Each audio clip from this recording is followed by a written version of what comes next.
with porcelain mask and darker clothing, jumped from the tree line before taking off towards the genie group, hurling senbon as they came. At the attacker's appearance, Naruto pulled Hinata behind him, a kunai already in hand that he used to deflect a pair of needles from reaching her, even as Kiba used his claws to the same purpose. Akamaru was, however, not as capable as a senbon soon found itself embedded into his hind leg, drawing a cry of pain from the small pup's lips. "Akamaru, you bastard," roared Kiba as he charged ahead, the wind of his chakra swirling about him as he began to spin towards the oncoming attacker, soon becoming a swirling twister that tore her forwards across the clearing. With a sudden crunch, the Inyazuka caught the hunter full force, causing them to skip back across the ground a few times before going still. Just as Kiba skipped to his own stop, he turned to see the downed figure suddenly crack and then shatter into ice as another flurry of senbon rained down on Kiba too, finding their mark in the teen's body. Kiba, however, was too enraged to even register the pain as he turned upward, spinning forwards once more towards the masked figure who had appeared above him. As the grey drill of an Inyazuka flung itself skywards, the hunters suddenly summoned what appeared to be mirror made of ice before them. The next second, the hunter sand into the creation just before Kiba smashed through creation, shattering it to pieces that blew around him. Then, as if alive, the jagged fragment stiffened before turning to point towards Tazuna, suddenly blasting off towards the man, only to be intercepted by a kunai in the hands of Naruto, while Hinata had raced off to aid Akamaru. As Naruto deflected the icy projectiles, one managed to get past him, cutting into his shoulder, drawing a small cry of pain his lips. The cry that was picked up by Kushina, who allowed her concentration to waver for just a moment, allowing Zabuza to get a light cut in on her outstretched arm before her chains once more drove him back. The moment, however, did not pass Zabuza's notice, who saw his opening at last. "So you care for the little ones, do you?" thought Zabuza, forming a quick hand seal that caused 2 water clones to rise from the leftovers of a previous assault. Once the clones were completed, each charged past Kushina towards the now unsupported figure of Hinata. Seeing this, Kushina shot herself off towards the girl in an attempt to intercept them, even as she cried out a warning towards the girl. "Hinata incoming," she cried her words, causing the Hyuga to turn just in time to see the approaching clones, pulling back her sleeve to expose several senbon launchers Shizune had given her before leaving. Taking aim, Hinata's free arm shot up to arm the weapons before firing off a full salvo of needles towards the oncoming clones. The first of the clones took 3 of the needles, shaking once before erupting into a small splash of water, with the second took note before hurling its blade like a giant shuriken towards the girl, before another set of needles found him. Even as the clone vanished, the blade struck, catching the girl slightly on one arm and bringing forth a sharp cry of pain from her lips as a splash of crimson to leap from her arm, causing her team to turn terrified towards her. "Hinata!"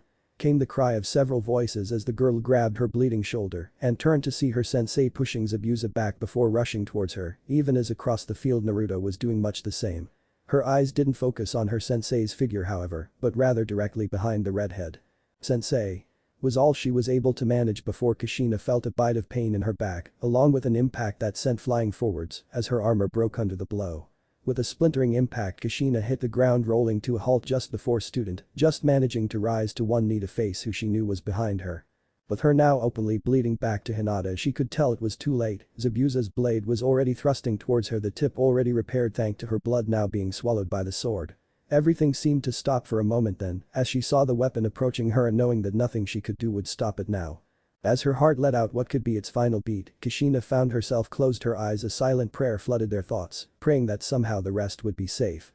And that somehow she could be forgiven for failing them. But then it happened, a thump. And then another and another as the blow she was so sure was to claim her life didn't come.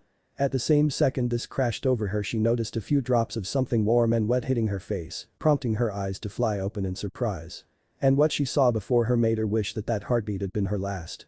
Kushina's violet eyes found themselves gazing into the sunset purple and blue eyes of her Sachi. Her Naruto. As she overcame the momentary shock of this, she noticed in horror the thin trail of blood that was even then dripping down from the side of his mouth. Crimson life that even as she watched gathered into a single drop before falling down his chin to slap silently upon the edge of Zabuza's blade that had erupted from the boy's chest, its form already greedily drinking in the boy's life. Then everything stopped. Whatever breath she had freezing in her, though her mind retreated in horror from what she was seeing. Numbly, Kushina found her gaze moving away from the blade and back into her Sachi's face till their eyes meet once again. Memories then erupted before her, assaulting her as she gazed upon him, a small baby chewing on a rattle as he looked up at his smiling parents.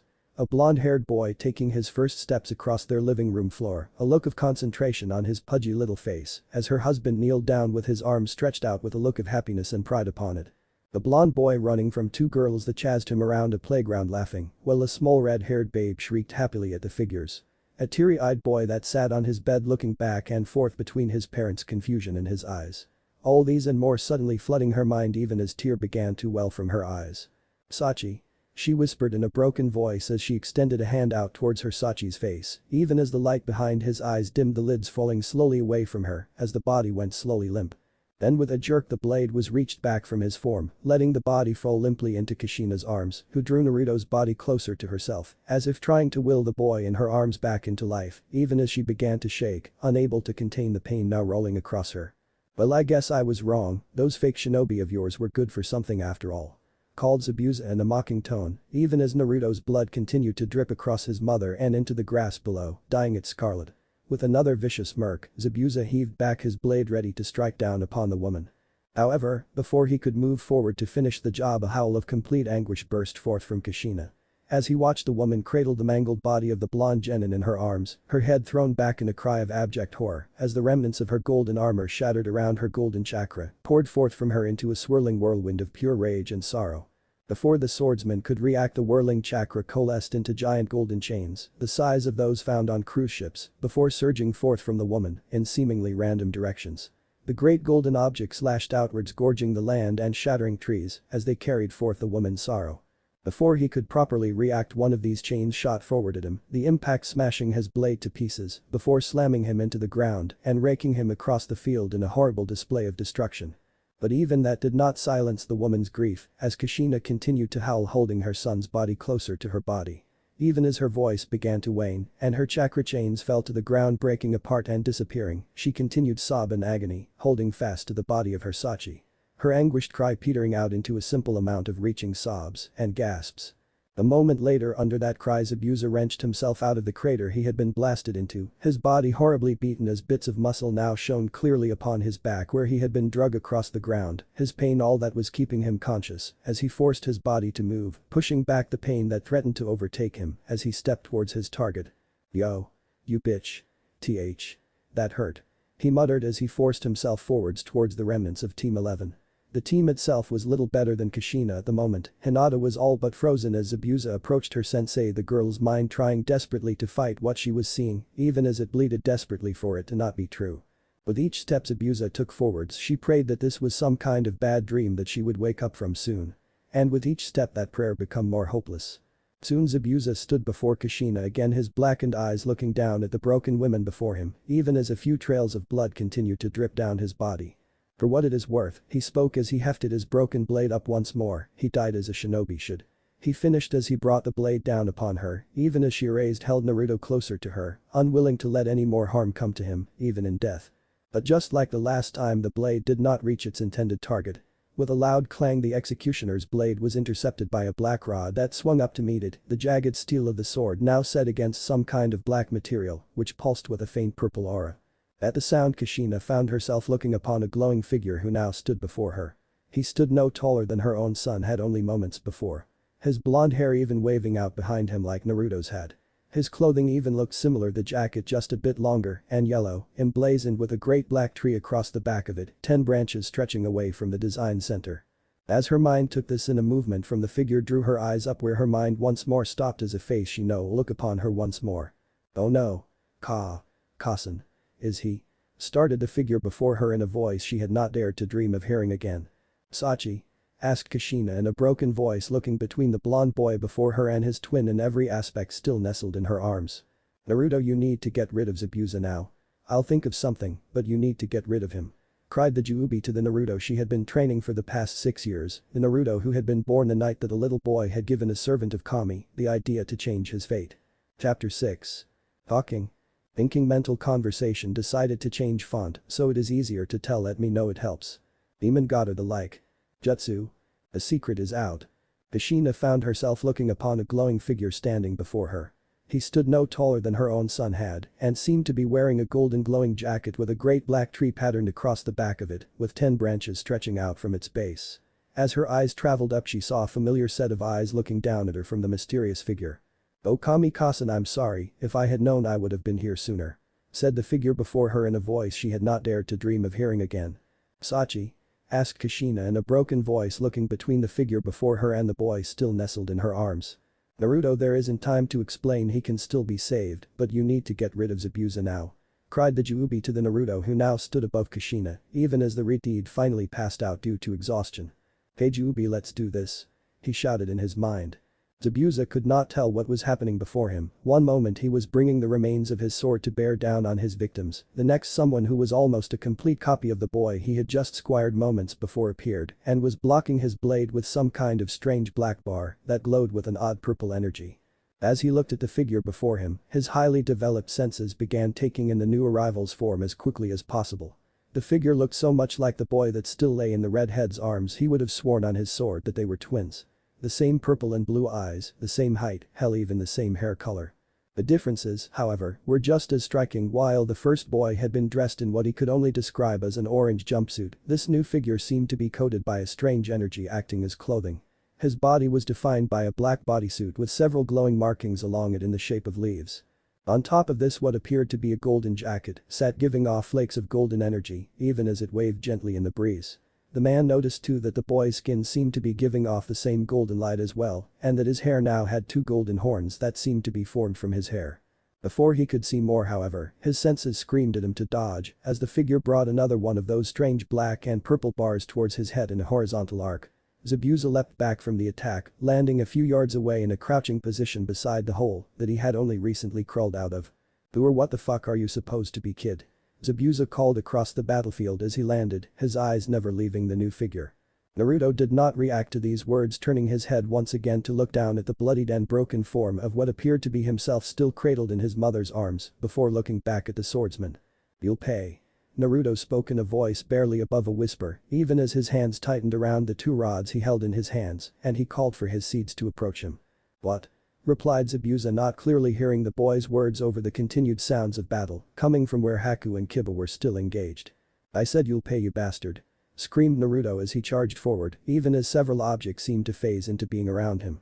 To Zabuza it looked as though the boy was now being trailed by 6 balls around the size of a grapefruit, all made out of the same black and purple energy as the bars the boy held.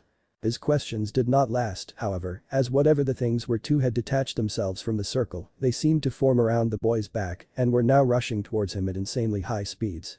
"Shit," was all he managed to say as he flung himself to the left, avoiding the projectiles by just a few inches as he did so. Turning his head, he saw 2 small craters from where the balls had impacted moments before, each looking like an explosive tag had just gone off. His momentary distraction cost him, however, as he turned to locate his opponent again. His face was met with the impact of one of those bars wielded by his adversary's golden fist. But the sickening crack, Zabuza one again found himself skidding backwards across the battlefield. As he came to a halt, he was barely able to rise before collapsing to one knee, looking across as the 2 black balls wrenched themselves out of the ground to return their fellows behind the boy. "Shit, what the hell is he? He doesn't have a form, but he hits like an anvil, and what the hell are those things with him? I've never heard of a jutsu like that before. Damn it, I am running on empty as it is after dealing with that red-haired bitch. I can't waste time trying to figure this kid out as well." Zabuza's mind raced as he looked towards his opponent, who had started to turn to face him again. "Fuck this, I'm not dying today," he thought before going through a set of hand signs quickly before the boy could re-engage him. With a cry of Kurigaku no Jutsu, the battlefield was soon covered by a thick cloud of mist enveloping his form as well as the rest of the groups. This caused the rest of those to halt their actions, trying to get a sense of their location and that of their enemies. "Haku, we're pulling back for now," called Zabuza through the mist, his voice appearing to come from every direction. "Hi," came a call back, and a few seconds after that the Leaf Shinobi heard the sound of figures retreating over the lake, their footsteps causing small disturbances as they rushed away. As the figures retreated, the mist began to recede from the field, allowing those present to get a clear look at one another. "Quick, seedling, get back to him before it's too late," called the Juubi, urging Naruto back towards the downed form of his cousin, who seemed to have fainted with his fellow still grasped in her arms. "Right," called back Naruto as he rushed towards his cousin's downed form. As he reached her, he almost allowed himself to pull back in horror at the scene before him. His fellow had been nearly torn in half by Zabuza's blow. Even as he looked on, he could see that the boy was not long for this world. "Juubi Okami, what are we going to do? I can't fix this," Naruto shouted, slowly becoming hysterical at what he was looking at. "Seedling, just shut up and place your hand on him," said the Juubi, fighting back tears as she said so. Her body shook as she spoke, even as her arms wrapped around her form, as if trying to hold herself together long enough to do what had to be done. "Okay, Juubi-san, please save him. Please," replied Naruto as he bent down to place his hand upon the other Naruto's form. "Damn it, the damage is too much. I'm sorry, seedling, there's only one thing we can do," replied Juubi after a moment of checking over the mutilated child. What is it? Do it, whatever it is, hurry," shouted Naruto in a voice thick with panic. Okay seedling, just hang on to yourself, this wasn't supposed to happen to either of you. Replied the Juubi, calling up the one ability that she still had access to, the only one that man had not taken from her. While all of this was taking place, Kiba had been making his way back towards his team when he spotted the figure approach the downed form of his sensei. As he rushed forward in order to protect her, he found himself stopped cold as his eyes fell upon the mutilated boy in her arms and the sour smell of blood entered into his nose. No, no, no, no, no. The boy started repeating as he fought to deny what his senses were telling him. Naruto couldn't be dead, he just couldn't. As he continued to fight the reality before him, he turned his attention to the other figure as he approached the downed form of his teammate and sensei and nearly yelled out in shock. He looked just like Naruto, well if Naruto glowed, but still he looked just like him. As the poor boy tried to make sense of this, his eyes continued to dart back and forth between the two Narutos, even as his mind tried and failed to explain what he was seeing before him. As he watched the glowing Naruto knelt down and placed his hand upon the mangled Naruto. The final member of the Leaf Team, Hinata, was in a state of shock. She had witnessed not only her sensei horribly wounded in front of her, but had also just witnessed her first friend turned loveful limp after a blade had burst out of his chest. She had watched as his body fell limply into his mother's arms and her mind recoiled in horror. As her mind raced, she felt her heart break in her chest, and as Abusa's sword had descended down towards the forms of her sensei and her love to take their lives, the girl's mind had simply shut down, unable or unwilling to witness the loss of more than she already had. So Kiba sat kneeling before the fallen forms of his team, the only eyes besides those of Tazuna that witnessed what came next. Before him he saw the strange golden light from the glowing Naruto slowly spread out from his hand and spread forth down the body of the mangled boy's form, slowly creeping over the blood-soaked clothing and to the tips of his hands, bringing forth a slightly reddish glow from the mangled body of the boy. As the red glow completely covered the form of the downed Naruto, dark black line began to appear all over the boy's form, spreading out to create an intricate spiral design that cascaded down the boy's body, striking a clear contrast between red glow that covered him. As the lines intensified, Kiba suppressed a gasp as the mangled boy's eyes fluttered open, slight taking in the face looking down at him. Hey, what took you so long? Naruto choked out, looking up into his own face with a pained little smile. Come on, you know that we have a lousy sense of direction. Chuckled the other, breaking into a small sad smile of his own. As the downed Naruto looked down at his chest, his face too taking on a pained expression before looking back up at the other Naruto who was now standing above him. Seeing this, the mangled boy forced his mother's arms away from him and worked to stand even as he felt his feet become unsteady under his own weight. As he stood, he could feel a creeping cold slowly spreading forth from his chest. As he looked down at his glowing form, he saw a dark spot originating from his chest that seemed to be slowly spreading across the rest of his form. So does this mean what I think it does? He asked, looking back at the other Naruto's face with a bit of fear in his voice. I'm afraid so, seedling, I'm so sorry, but we have to act fast or there won't be enough left to save what little of you is left. Replied the Juubi as tears cascaded down her face. The two Narutos felt a pang of sadness at this, both at what was to come and the pain it was causing Juubi. Well then, I guess we better get started, this knucklehead will need all of the help I can give him. Spoke the Naruto, who was slowly becoming less and less bright as time passed. Fighting to keep a note of lightheartedness in his voice as he did so. I'm so sorry, seedling, this isn't how I wanted it to be for either of you. Said the Juubi through her tears, falling to her knees at the base of her tree. Even as she spoke, she saw the dark spot slowly working its way around the boy's body, slowly creeping up his neck as he turned to face the form of his mother and Hinata that sat behind him unconscious. As his eyes fell across the two, a small genuine smile graced his lips as he turned to face the other Naruto. Well, I'm not. He spoke clearly with no hint of deception in his voice, besides he said as the shadow crept its way up towards his lips, I'm not going to leave them alone, right? He said as he stretched out his hand towards the other Naruto. No, we're not.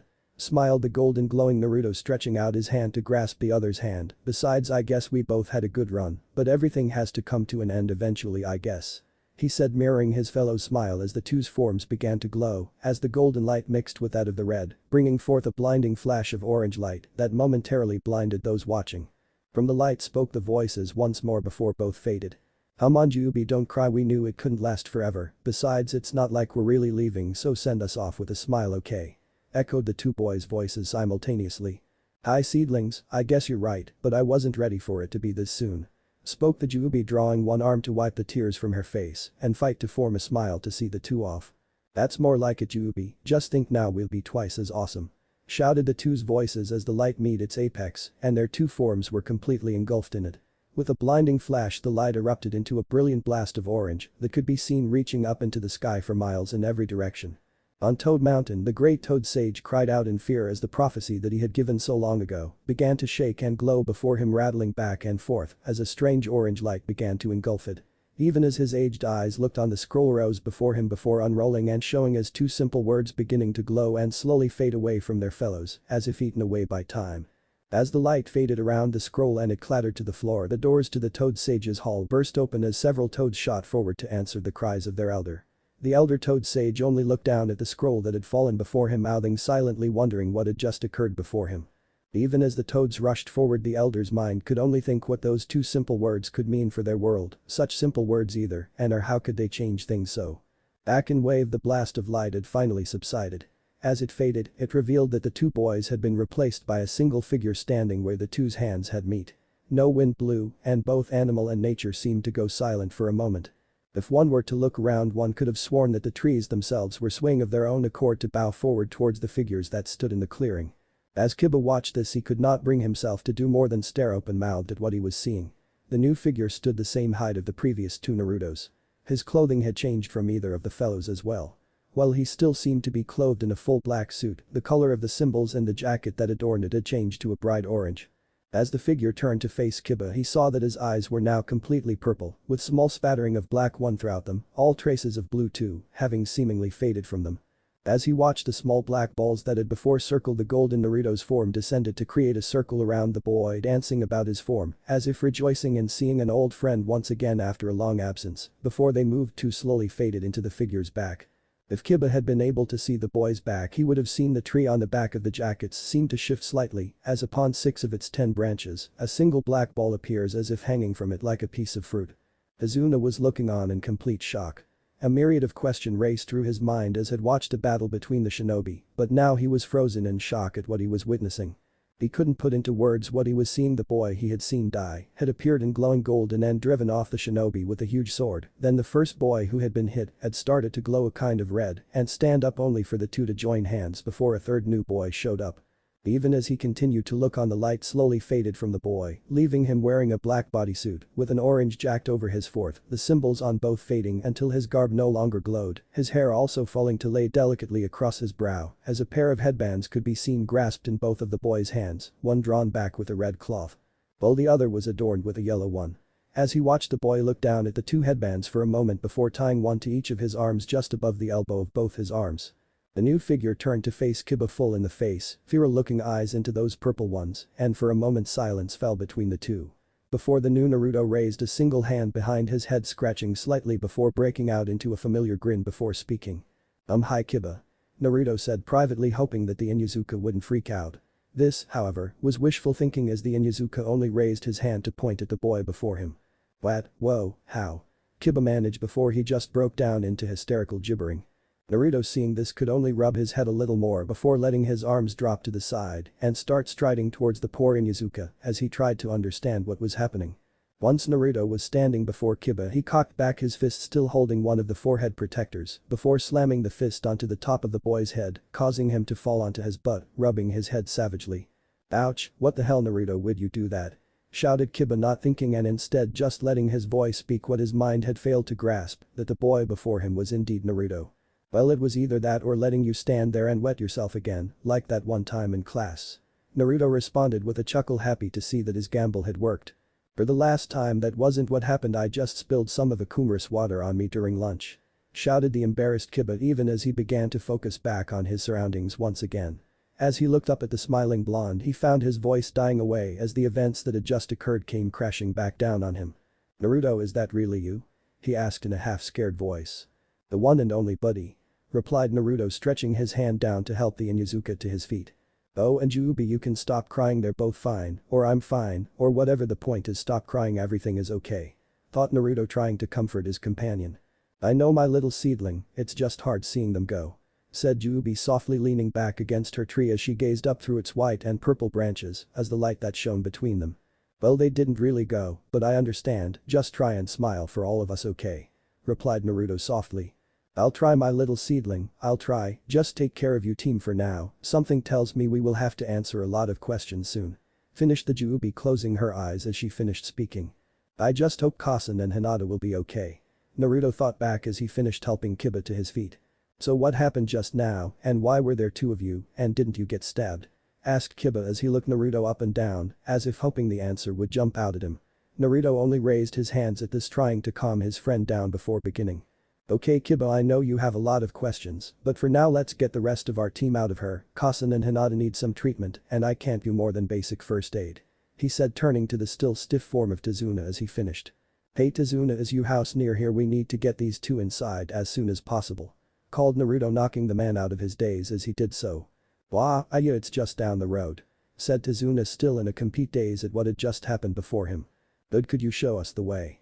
asked Naruto, turning before Tazuna could answer back to Kiba. "Hey Kiba, if you can grab Akamaru, I'll get Kasen and Hinata-chan," said Naruto, looking over at the girl's unconscious figures. "Sure, but how are you going to carry both of them?" asked Kiba as he bent down to scoop up Akamaru as the puppy offered a quiet yip in thanks.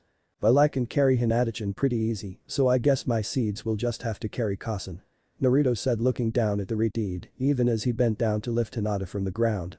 Before Kiba could ask what the hell Naruto meant by seeds, the black balls that he had seen floating behind the one Naruto during the fight emerged from Naruto's back and slowly floated down until they lay three on each side around the downed form of Kushina. As the boy watched, small black lines that looked like tree roots began to spring from each of the balls, intertwining themselves with each other to form a link of bedding underneath Kushina. As he saw the 6 balls rise, they now supported Kushina between them on the small webbing of black lines that entangled below her, all pulsing with the same purple energy as the black balls that seemed to be Naruto's labeled seeds. "Cool, huh?" said Naruto, smiling at the two figures that were looking at the event with slack jaws. "Who would have thought ninja were capable of things like this," thought Tazuna as he proceeded to motion the boys forward towards his home. "Okay, I give up," Naruto said. "He'll explain it later. I'll wait. If I try and figure it out on my own, I'll just go crazy," thought Kiba as he fell into step behind the floating form of his sensei as Naruto brought up the rear of the procession with Hinata slung across his back. As they set off, Naruto heard a small voice coming out of Hinata. "No, please, no, Naruto-kun, please," the poor girl murmured as she rustled slightly in her unconscious state. "It's okay Hinata-chan, I am here, I'm not going anywhere," whispered back Naruto, causing the girl to tighten herself closer to him as he held her, comforted by the voice she heard. Meanwhile, back in Konoha, a certain blonde Hokage was sitting in the mission hall listening to his daughter complaining about having to continue doing D-rank missions. "Come on Tausen, you have to let us go on a C-rank, these D-rank missions are driving you crazy," called Naruto while waving her hand around for emphasis.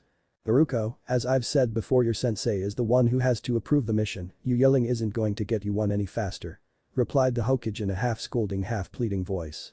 "Come on Kakashi-sensei, tell him that we are ready," said Naruto, turning her attention towards her sensei, who even now had his face buried into his little orange book. While both Naruto and Sasuke seemed annoyed at this, Minami could only shake her head slightly at the entire endeavor, wondering what the two expected at this point. Over the past few weeks, Minami had come to understand that however great a ninja Kakashi was, his teaching skills were lax at best. That wasn't to say that they were horrible, but it was clear to Minami that this was not where his strengths lied.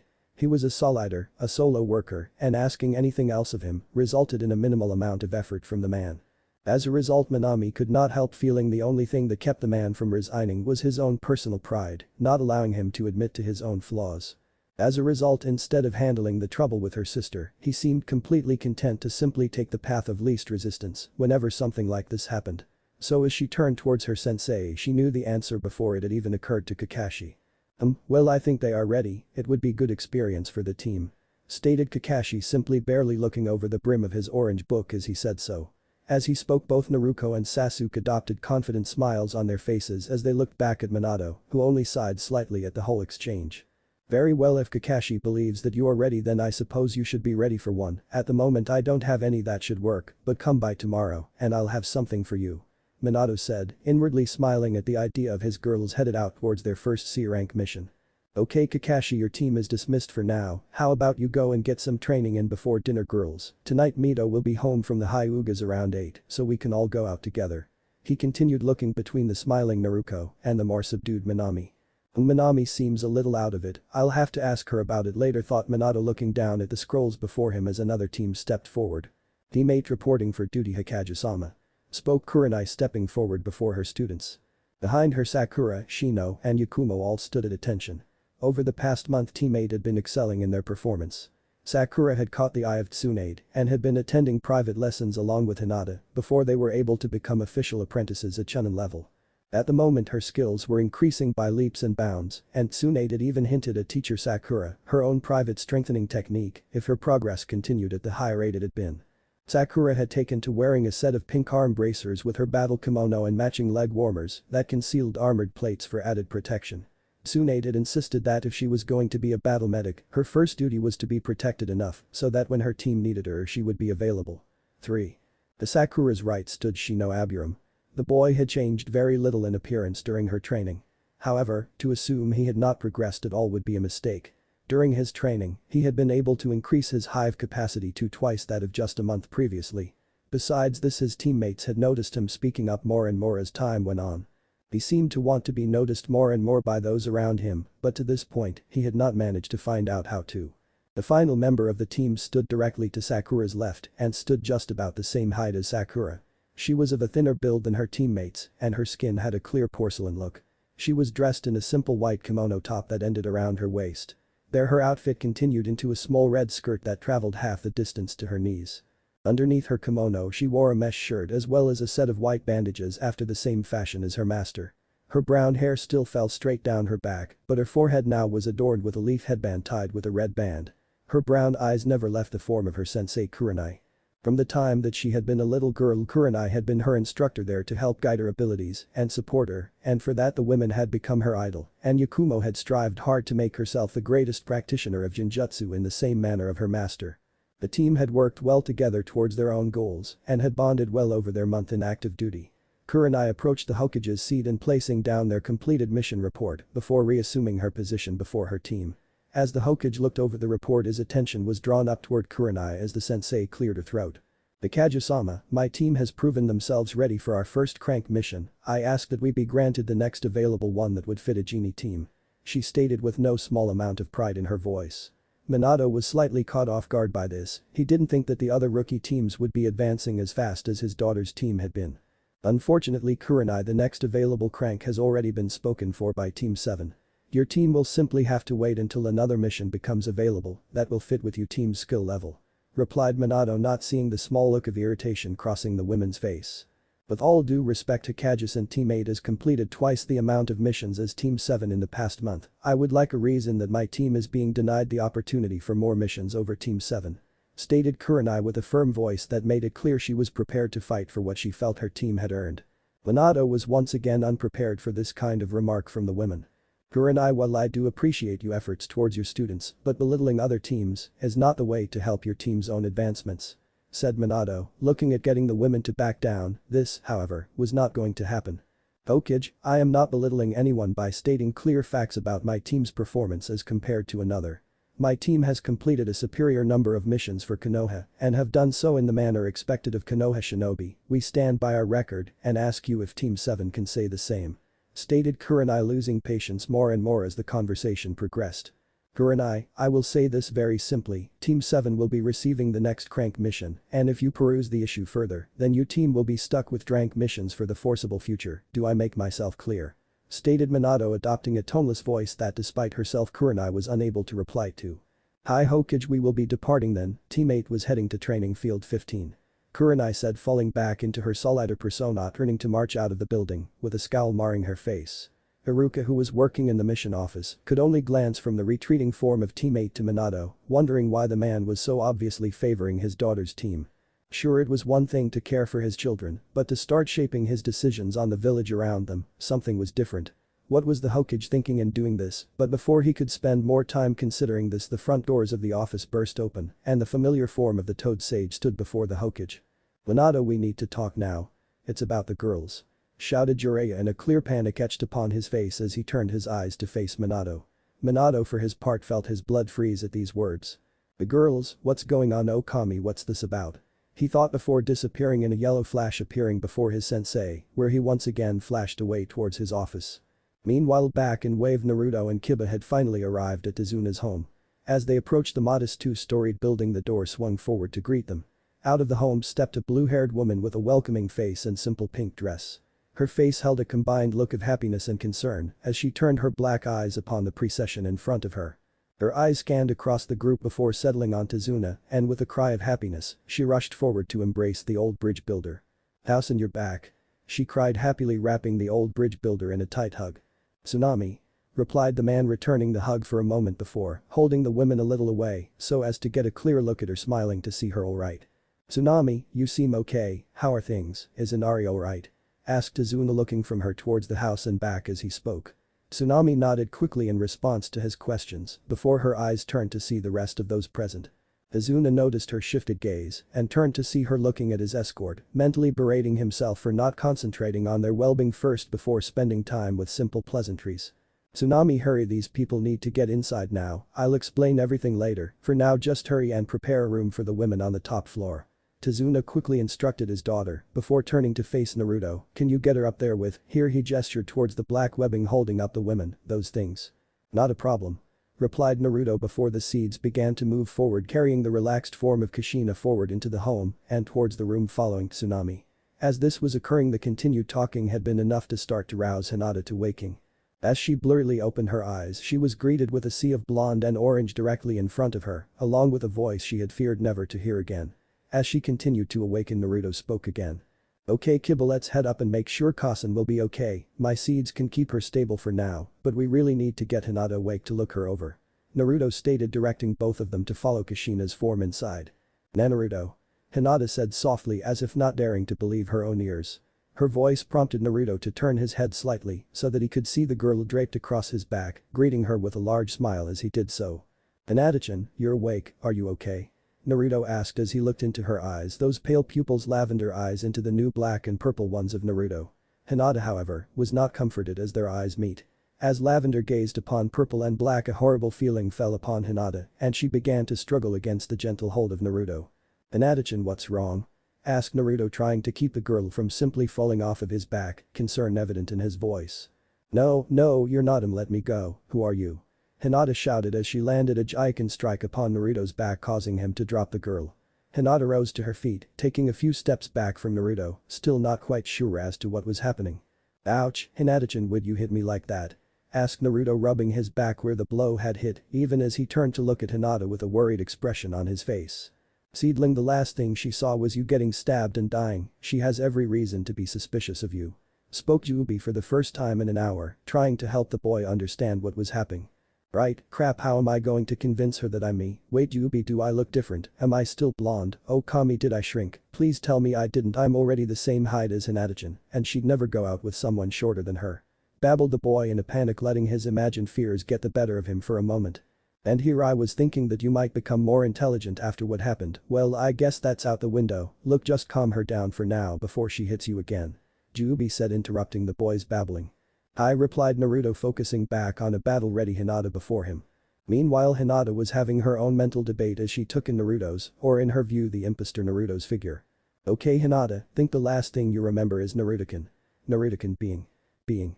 But the memory of what had happened to the blonde was still too painful to experience, so she simply continued. "Okay, but now I'm here and someone is impersonating Naruto-kun. Wait, is that Kiba? No wait, if that's not Naruto that's probably not Kiba either, but why would they be in disguises? What is going on? Oh Kami, please let everyone be okay." Hinata continued to try and understand her situation, becoming more and more panicked as she did so. As the panic set in, she lowered herself into a classic battle stance as she instinctively activated her Byakugan, even as beads of sweat began to appear on her brow. "Wow Hinata, what's wrong?" Naruto complimented Sakura again. Asked Kiba, stepping forward towards his female teammate, not understanding the situation he was walking into. As he got within range, Hinata lashed out, instinctively missing Kiba only by the virtue of the Inuzuka jumping back with a small cry of shock. "Hinata, what the hell?" Kiba called, looking at his teammate in confusion. "I know you're not Kiba or Naruto, so drop the act and tell me what you've done with them. Or I'll force it out of you," she said, sinking into a battle stance between her two male teammates, taking a stance that made her appear like an animal ready to pounce. "Kiba, she doesn't know what happened, she's just confused, just back off for now," said Naruto, raising both of his hands up in front of him before slowly making his way towards the distressed girl. Hinata turned to focus on his approach, glaring at the one who would dare mock her teammate like this. Seedling, I think she's actually going to kill you," spoke Jubi with a bit of concern in her voice. "It's okay Jubi, I think I know how to help her, it's my fault that she is so scared, I have to help calm her down before she ends up hurting herself," replied Naruto even as he continued to approach Hinata.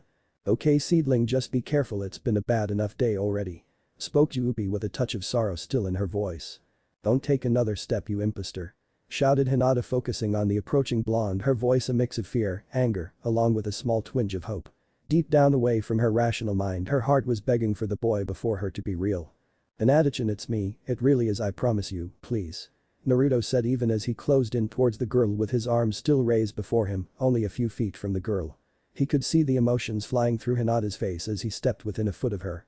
Oh Kami, she's terrified, oh Hinata-chan, I'm so sorry, but it's going to be okay, I promise. Thought Naruto as he stepped towards the girl. Hinata was still a torrent of emotions, the battle, her sensei's injury, the boy she loved, apparent death, the soon-to-be death of her sensei, now the boy before her that was so much like her Naruto-kun. Maybe. But before she could calm down, she looked again into those eyes, they were just as kind as her Naruto-kun's, but they weren't his, they weren't. The girl shouted inside her head as she thrust her left hand forward towards the boy's chest. To her surprise, however, there was no resistance from the blonde in front of her, instead her blow connected solidly with the boy's chest. She felt her chakra enter into the boy, cracking his ribs and bruising his organs even as it did so. But that is not where her concentration was focused. As the blow had landed, Naruto had taken his final step forward and wrapped both of his outstretched arms around her. As she felt the arms encircle her, she looked up into the boy's face and saw a small smile that reached all the way up to his eyes, looking down at her. As she looked, Naruto spoke. Hinata-chan, it's me, I'm so sorry for scaring you, but I promise I'll never leave you again, I promise. He repeated softly as he bent his head down to capture her lips in a soft kiss. Hinata felt the lips upon her own and slowly felt the fear and anger begin to fade from her as she leaned into the comforting grip of the boy. Naruto-kun. Oh Kami, Naruto-kun, it is you. Thank you for being real. She thought even as tears of happiness fell from her eyes as she totally relaxed into the embrace.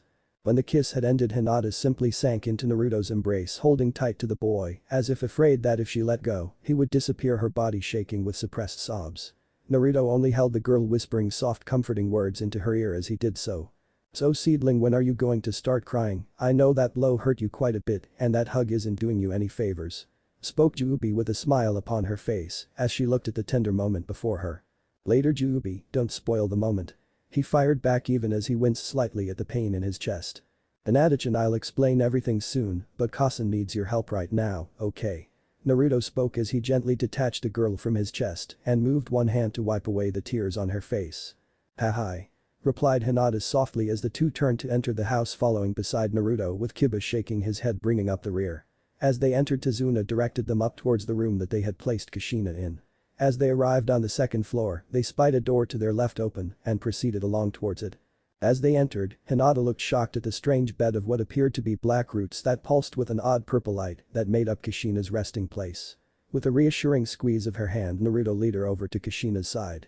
As Hinata knelt down to observe Kushina, the bedding, as if sensing her intent, moved to turn Kushina's injured back towards her, while moving to support her body in other areas, leaving the damaged area accessible.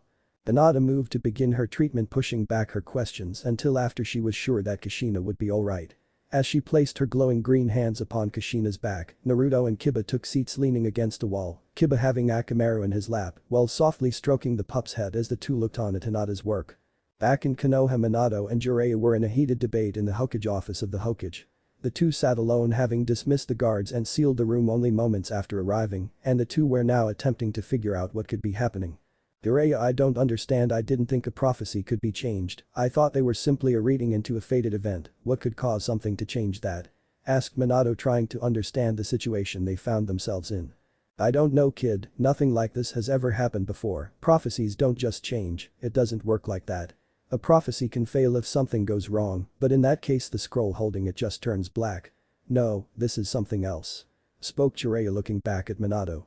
But what? The new prophecy seems to say that one of the girls is going to fall now, but it also says that two will rise, what does that mean? It's not making any sense anymore. Minato stated. I know, kid, it just doesn't add up, unless. Said Jiraiya, pausing slightly at the end. Unless what? Questioned Minato, looking up at Jiraiya. Well, kid, we know both girls hold a part of the Kyuubi, right? Began Jiraiya. Right, but what does that matter? Asked Minato. Maybe that's the two will rise part, if one of the girls stopped being one of the containers for some reason, then the Kyuubi's chakra would go back towards the other, meaning that one would hold both. Said Jiraiya. Wait, but if one of the girls lost their half, that would mean. Started Minato, a look of horror upon his face. Yeah, it would mean one would fall. Said Jiraiya sadly, without meeting the blonde's eyes. No Jiraiya, I don't believe that, not after everything we have gone through for them, I am not going to simply sign one of them off on a hunch. Replied Minato, rising from his chair as he did so. Minato, this is the only thing that makes sense. I'm not saying to choose one, I'm just saying that one of them might be destined to fall. Replied Jiraiya with clear sadness in his voice. Destined, what the hell do you mean destined? You just told me that the prophecy has changed, something that has never happened before, who says we can even believe this stupid thing anymore? Shouted Minato, losing his calm demeanor. Kid, this isn't just some prophecy, this is talking about the whole world, we can't just ignore it and pretend it doesn't exist. Replied Jiraiya, trying to reason with the Hokage. That doesn't mean that we can count on it either, sensei, it's changed once already, who's to say it won't do so again? Fired back Minato.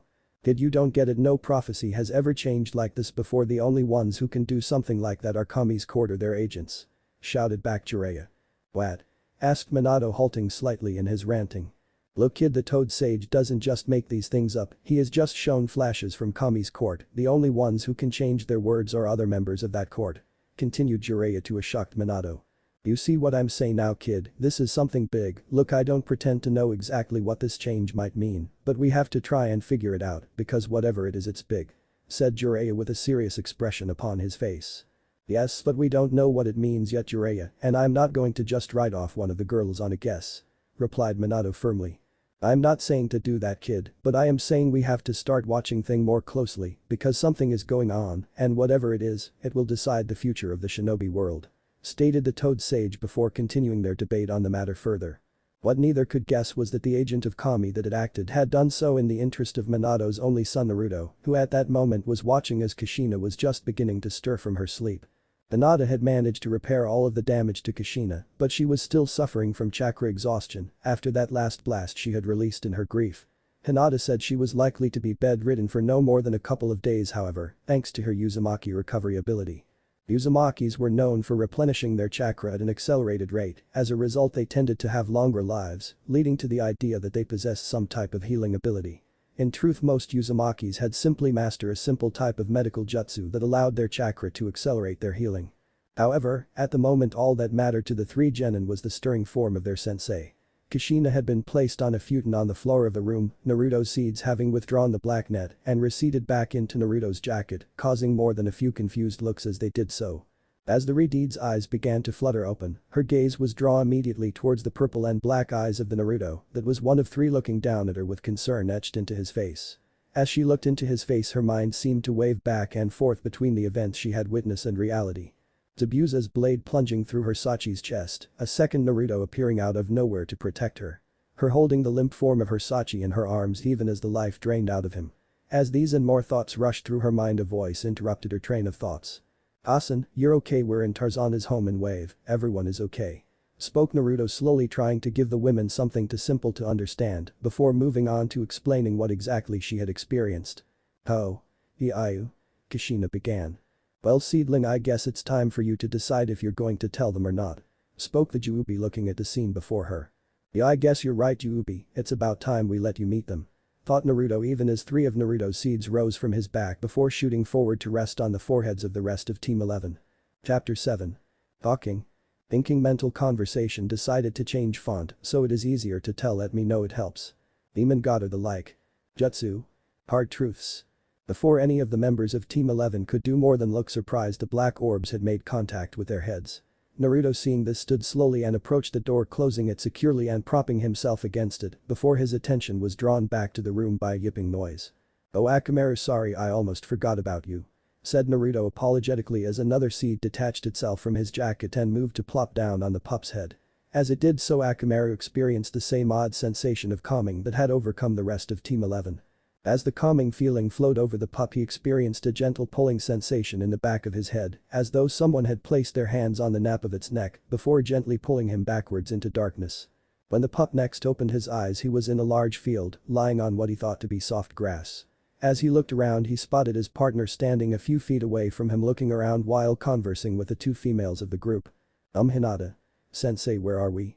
Asked Kiba as he looked around at his teammate and sensei, trying to figure out how he went from sitting on the floor of the upstairs room of Tizuna's house to now standing in what appeared to be an open field in the middle of nowhere. I don't know Kiba, the last thing I remembered was some black orb flying towards me, and then I'm here. replied Hinata looking around and catching sight of Kushina who was still sitting quietly on the ground, her eyes locked on something in the distance. As Hinata followed her sensei's gaze, she saw that her sensei's eyes had fixed on the form of Naruto, who stood directly before a great white tree that seemed to tower over the landscape, emitting a strange sensation as its purple leaves pulsed slightly with an odd energy. "Sasaki." Kushina spoke with clear hope and sadness evident in her voice, even as her eyes looked at the form of her son. As the rest of the team watched, Naruto allowed a small smile to spread across his face before nodding his head towards Kushina and gesturing for the three to come towards him up the hill. As Hinata and Kiba started to move forward, they turned back to see that Kushina had still not moved from her spot. "What, where?" Kushina said again, looking around her again, trying to figure out where she was and more importantly what was happening to her. "Okay Kushina, calm down, panicking won't get you anywhere. Now last thing you remember, you were holding Naruto while Naruto was standing in front of me at the same time blocking Zabuza's blow. But how could that be? And then I was in a room and he was telling me that I was okay and in Tazuna's home. Now I'm in some kind of field with my team with some kind of a weird white tree with purple leaves. What the hell is going on here?" she thought, looking back towards her team. Before she could continue thinking, however, she froze as she felt a strong presence right behind her. Turning her head slightly to the right, she saw an elegant porcelain white hand gently lay itself upon her armored shoulder. As her eyes slowly worked their way up the hand and the arm that it was attached to, all the way up to the figure that was standing behind her. Kushina found herself looking up into a pair of deep black eyes that seemed both inviting and threatening at the same time. A bundle of purple hair framed a heart-shaped face that had adopted a look of both disappointment and pity as they gazed upon the figure. "Whoa." Kushina began before Juubi gently shook her head while looking down at the prone Redeed. "I know you have many questions, Kushina, but it would be best for everyone if you held them until everyone was together, otherwise we'll be here all day." Cut in the Juubi, offering her hand to the Redeed with a small smile upon her face. Kushina was stunned by the appearance of the women in front of her. Somewhere in her mind she vaguely registered that her appearance matched perfectly with the henge that she had listened to her daughters describe to her during Naruto's final. This bit of information served both to comfort and confuse Kushina more, but whatever the case, she took the offered hand and allowed herself to be pulled up by the purple-haired women. "Good to see that you're being calmer than Hinata-chan. I half expected you to attack me the first chance you got," chuckled Juubi as she proceeded to make her way towards the tree and the waiting members of Team 11. The other members of Team 11 except for Naruto were in the meantime looking slack-jawed as the purple and red-headed women made their approach towards their position. "Wait, that's the woman that Naruto henged into during the exam. What is she doing in wave? Wait, are we in wave? Gah, what the hell is going on around here? I feel like I'm going crazy," thought Kiba while grabbing the sides of his head. "Oh no, you don't brain, you stay in there, daddy need you." Meanwhile, Hinata was still in a mild state of shock after the events earlier. Now adding this on top of it was putting the poor girl into another state of confusion. "Wait, isn't that the woman from the exam? What is she doing here? Wait, where is here? Last thing I remember was being in Tazuna's home and then a black orb. Now I'm in a field with everyone and some purple-haired women. What is going on here?" she thought, looking over at Naruto with a questioning expression on her face. Naruto seemed to notice this as he gently took her hand while giving her another comforting smile. "It's okay Hinata-chan, I'll explain everything once Kasen gets here," stated Naruto in a soft voice, directing her attention towards the two approaching figures again. As they watched, Kushina and Juubi finally made it to the bottom of the tree and looked around at the assembled team. As Team 11 looked between Juubi and Naruto with questioning looks upon their faces, waiting for one of the two to start the explanation. However, before either could speak up, Kushina's willpower finally collapsed, causing her to leap forward towards Naruto, carrying the unsuspecting boy to the ground along with her. "Back!" Naruto called as the redhead grabbed hold of him, crying as she did so. "Sachi, oh Kami-sachi, is this real? Please let this be real," cried the mother while holding tight to the boy who was steadily turning blue from lack of oxygen. Kushina's call slowly faded into a series of emotional muttering. Hinata, for her part, understood the woman's actions completely. Seeing the boy alive was a shock at best. Once the idea had settled in, the only feeling that was left was relief, thus the present situation. "Well, I do find this moment heartwarming, and all the seedling has already been through enough today between Zabuza and Hinata-chan over her," piped up Yubi, gesturing a thumb over at Hinata as she spoke, causing the girl to go bright red, remembering her previous actions. This statement caught Kushina's attention long enough for Naruto to gently extract himself from his mother's grasp and move to stand once again. "Thanks Yubi," stated Naruto, helping to pull Kushina to her feet even as she wiped tears from her eyes. "No problem seedling, but don't you think it's about time you introduce me properly to your team?"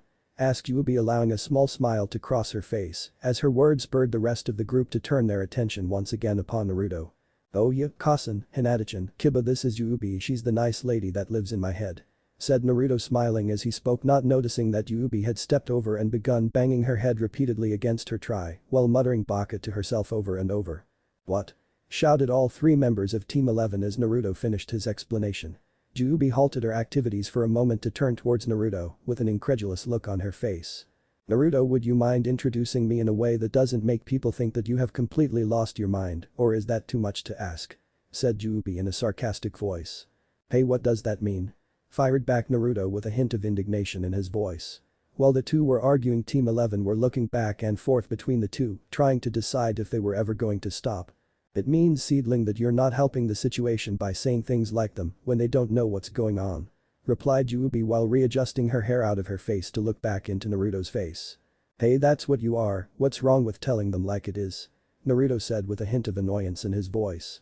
"It's not what you said, it's how you said it," said the Yuubi, obviously losing patience with the boy's attitude. "Huh?" said Naruto, crossing his arms and tilting his head to one side.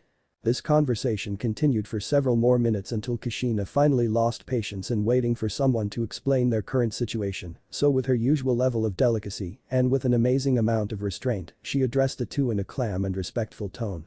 "Would you to stop bickering and tell us what's going on and who the heck you are?" shouted Kushina, gesturing towards Yuubi as she finished. Her voice caused both Naruto and Yuubi to stop their argument and swivel their heads to face her. While Kiba took shelter behind Hinata, having heard that tone from his mother on more than one occasion. "Oh right, sorry about that," chuckled Yuubi as had a branch lower behind Naruto and wrap around his mouth to stop his retort before it could begin. This action caused the attention of the rest of Team 11, of course, which did not escape Yuubi's notice. "Don't worry about him, he'll be just fine, I promise," said Yuubi, waving her hand dismissively at Naruto as the boy attempted to bite his way free of the branch, to little effect. The team turned to face Yuubi with questioning looks while she looked off slightly with a bit of a guilty look on her face. "Anyway, would you mind telling us who you are and where we are? I don't remember being in a field," Kushina began, focusing her attention away from her son once she was sure he was in fact in no danger. "Well, Kushina, you may call me Yuubi, as someone who once housed my youngest son, I guess it would be easiest for you to understand the relationship that I have with Yusachi here," replied the Yuubi, looking straight into the woman's eyes as her eyes slowly shifted from comprehension to fear as she took a small step back from Yuubi. "Wait, the Kyuubi that would make you?" said Kushina with a hint of fear in her voice. "Yeah, my youngest does tend to be a bit hard to deal with, I guess I should be angry at you, but I really can't blame you for listening to your elders on the matter of being a host," said Yuubi with a little dismissive shrug of her shoulders. "But how, the Kyuubi, you, I don't understand," replied Kushina with a puzzled look on her face. "Like mother like son," chuckled Yuubi with a little shake of her head. "I suppose you've at least heard of the old story about the Sage of the Six Paths at some point from the Uzumakis?" questioned the Yuubi. "As it was explained to me when I became the new host of the Kyuubi, the sage sealed the rampaging beast, the Yuubi," spoke Kushina with a look of fear on her face as the words left her mouth. "And there we have it," smiled the Yuubi as she observed Kushina's shocked expression. Excuse me, Jubi-san, but what are you and Kushina-sensei talking about?" asked Hinata, stepping forward slightly. Hinata took a moment to gather her courage before looking directly into the Yuubi's eyes, but what she saw there surprised her. Instead of a threatening presence, there was a gentle smile upon the Yuubi's face as she looked down at the young Hyuga. "No need to be worried, Hinata-chan, believe it or not, I've been there to see you grow up, you have nothing to fear from me," spoke Yuubi, causing Hinata to adopt a puzzled look on her face. "Understand, little one, that I have been in Naruto from the first day of his birth, where I was sealed alongside my son on the night of the Kyuubi attack. But that isn't important right now, you asked what Kushina and I meant by the sage, correct?" asked the Yuubi, motioning for Hinata to respond. "Hi," replied Hinata with a bit more confidence in her voice. "Kushina and I are referring to the old story of the birth of the tailed beasts, as well as the birth of chakra as you know it, but the story that Kushina knows is a false one," Yuubi said, turning her gaze upon Kushina, who looked like she had just been struck. "What do you mean?" questioned Kushina. "Their story comes from the story passed down by the sage, and he was told his by his mother, and both failed to say that it was her that first brought forth my wrath upon her and her kin," replied the Yuubi, looking around the group slowly as she spoke. Before anyone could voice another question, she began again. "Long ago I was tasked by Kami to guard his fruit upon my branches, and I did so for centuries. Then there came a time of war among this world and a woman driving by a desire to gain the power to stop the conflict. So she climbed up my branches and stole the fruit and wielding its power took her place ruling over everyone. Her intentions may have been pure, but the fruit was not meant for mortal hands, and so I was tasked with taking that power back. So I battled her for ages, and when she passed I battled her sons. One day one of the sons awoke the power of the fruit and turned it on me, sealing me into himself. Once there he used my power to give life to chakra, to rip my power from me one by one and create my children that you know as the tailed beasts. Here Jubi looked off into the distance, a look of anger upon her face. Then that bastard sealed me into the moon where I could not look after them, instead he just let them free into the world alone, where they fell one by one until they all are seen as nothing more than tools for war. Finished Jubi with a hint of tears in her eyes. This did not go unnoticed by Team 11, as they could not help but feel pangs of guilt at hearing the story. So does that mean you're? Started Kibba, looking more than a little lost at the whole situation. I am the guardian tree, or in your people's words the 10-tailed beast. Replied Jubi, to which Kibba only looked more confused. Jubi sweat dropped slightly at this. Okay, you know how Naruto and Minami have the Kyuubi? She asked, looking at Kibba as he nodded. Well, I'm like that, only not as angry, fluffy or welcome, get it? Jubi finished, prompting Kibba to nod in response. That still doesn't explain how you got into my Sachi. Piped up Kushina after recovering from what she had just heard. Well, your third Hokage decided to take all 3 of your children for the sealing, and the Shinigami decided to let me out of the moon and let me set up shop here. Replied Jubi, motioning to the field around them.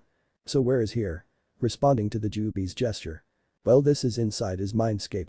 Replied Jubi, gesturing back at Naruto, who had finally managed to break free of the tree branch. Yadadabayo, this is all in my head, pretty neat, right? Said Naruto excitedly. Wait. If you have been in my Sachi's head for so long, why am I just now finding out about this? Asked Kushina, staring directly into the Jubi's face. Naruto, I'd like you to go and take Hinata-chan and Kibakin away for a bit, there is something I have to talk to your mother about in private, okay? Said Jubi in a calm, commanding tone. Naruto, hearing that tone, decided it was best to head out for now and gestured for the 2 to follow him off from the hill to give the 2 women some more privacy. Once the 3 were out of earshot, Jubi turned her attention back to Kushina. Well, Kushina, the reason you didn't realize I was here was because until recently you weren't exactly part of your Sachi's life, were you? Spoke Jubi with a tone that was not judgmental but not comforting either. Her words hit Kushina like a blow to the face. For a moment Kushina was about to fall in on herself once again but managed to hold on. Now was not the time to start falling to pieces on herself. She had promised that she was going to face her mistakes and move forward. No, I wasn't. Replied Kushina softly. Jubi could not help but be a little pleased with Kushina's attitude. Just a few months previously she would have argued the point and try and defend her actions, at least now she seemed willing to own her mistakes and try and move forward. But that in mind, Jubi moved forward slightly to lay her hand upon Kushina's shoulder, prompting the Riti to look back up into her eyes. Kushina, I'm not here to berate you for your time as a mother or your past with Naruto, but I am not going to lie to you either, so if you don't want to talk about this I will understand, but if you want to know the truth then it is going to be hard. Stated Jubi, firmly locking eyes with Kushina as she did so. After a few moments Kushina nodded slowly. Yes, I'm sure, I'm tired of running away from my failures. Replied Kushina softly. Alright then, well, I was in your son since birth, I first interacted with him on his 6th birthday. Began Jubi, noticing the fear in Kushina's eyes as she spoke. Yes, Kushina, the night you and Minato told him he wasn't going to be starting his training with his sisters like you had promised him. He was confused, scared, and didn't understand what was happening to him. His faith in you and Minato was wavering, and as a result I stepped in to try and keep the boy from falling apart on himself. Continued Jubi, even as guilt continued to pile onto Kushina. At night Naruto and I talked about him and I leaving to train for a while, but he wouldn't hear of it. He refused to leave his family even for the prospect of power or his own advancement. Continued Jubi, noticing a small smile of pride spreading across Kushina's face at the idea of her son's actions, even as Sham at her own continued to be present. I swear the boy can be so stubborn. Chuckled the Jubi. Yeah, I guess he gets that from me. Replied Kushina with a slight chuckle of her own. Anyway, I couldn't get him to follow me, but I couldn't let him stay and get himself hurt waiting for you and your husband to wake up. So I had to improvise. Jubi finished with a little shrug of her shoulders. Improvise? Said Kushina questioningly. You will remember how I said the sage used my power to split my chakra from me and gave it life? Asked Jubi as Kushina nodded back. Well, I kind of stood into that identical what Mula the other state. Jubi rushed through quickly. I'm sorry, what did you say? Asked Kushina. I kind of split your son into 2 and took one to be trained. Said Jubi while looking away slightly, trying not to meet Kushina's eyes. You did what? What do you mean you split my son in 2? Shouted Kushina while grabbing the front of Jubi's battle kimono and shaking the women as she did so. It's not as bad as it sounds really. Replied Juubi quickly as she freed herself from Kushina's grip. Explain. Said Kushina in a voice only a worried mother could make. Okay, but let me finish okay. Stared the Juubi waiting for Kushina to nod before continuing, okay, that night I split Naruto and took one off to teach, while the other stayed at home for you to teach. The two shared a link with me that allowed them to talk about their lives with one another, but they couldn't share training as it would intervene with each other. They got along better than I could have hoped really. Thought you'd be looking thinking back to that night 6 years previously. Flashback, ha they're back baby. In Naruto's mindscape some 6 years previously the Juubi had just split the boy into two separate beings. The two new blonde-headed boys sat blinking at one another for a few moments. Cool, you look just like me. Spoke the Naruto on the right. You too, this is so cool, hey this is awesome. Said the Naruto on the left leaping to his feet moments before the other Naruto joined him. As the two began to play around Juubi could not help but give off a small smile at them. Before that as the two started to argue about which got to stay and go, which turned into a small fight. After several games of Jenkin rock paper scissors the matter was eventually put to rest and the boys found them sitting on the floor of their room looking at one another, having decided who would go and who would stay. End of flashback. So the two grew up separate from each other but always in contact until that is what happened recently. Continued Juubi, allowing a slight look of pain to cross her face as she thought back to the events that had happened this day. Kushina grew very quiet at this too, thinking back to what she had seen, a horrible feeling spreading across her. So does that mean the Naruto I've known all along is, whispered Kushina with a growing fear evident in her voice as she spoke. Inwardly Kushina was praying that she was wrong as she allowed her gaze to shift towards the figure of Naruto across the field. I'm afraid Kushina that neither of those Narutos are around anymore. Said Juubi, causing Kushina to whip her head around with a panicked look in her eyes as they gazed back at the purple-haired woman. What do you mean? What happened to my Sachi? Shouted Kushina as she faced the Juubi again. Kushina, I'm sorry, the Naruto you know wasn't able to survive the hit he took from Zabuza. The Naruto I had trained saved your team but wasn't able to save the Naruto you knew. I tried to save him but I couldn't, so those boys decided to fix the situation on their own and had me combine them into one again. She finished looking at the retreated women before her. So what does that mean now? Asked Kushina, still wondering what exactly was happening to her son. It means that the Naruto you have always known is still there, but he is going to be a little different than you might have remembered. Said Juubi, seeing the small bit of hesitance in Kushina's gaze. Rest assured though that throughout everything both of those boys from the beginning to the end never stopped thinking of you as their mother. The Juubi finished with a smile, noting a small smile form on Kushina's lips as she did so. So what will happen now? Kushina asked. At this Juubi could not help but chuckle slightly before gesturing towards the three students who at the moment were watching as Akamaru was flying around their heads, one of Naruto's seeds clamped in his mouth. Well, I guess we need to explain this to your other students first and from there I guess we play it by ear. Said the Juubi with a little shrug of her shoulders. I guess we will have to, Juubi-san. Kushina said, turning to look at the figures of her team. Before that though I want to thank you.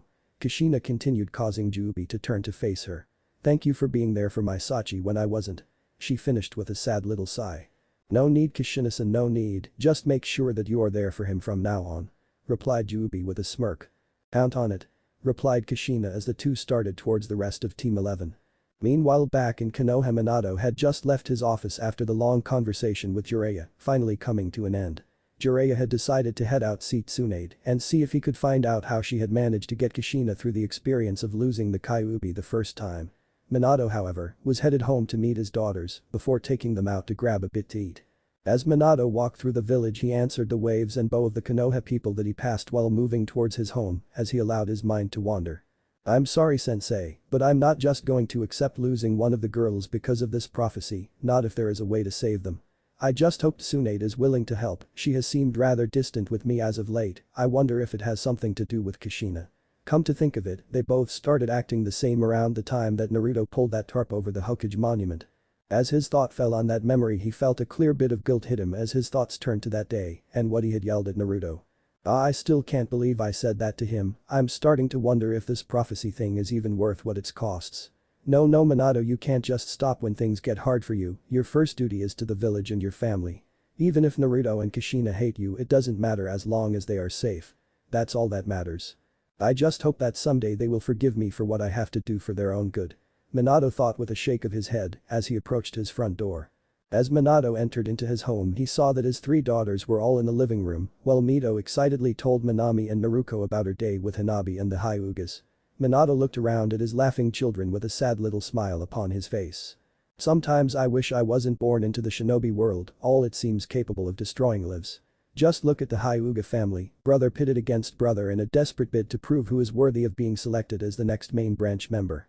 And poor Hitomi attacked by a Kuma shinobi only an hour after giving birth to Hanabi.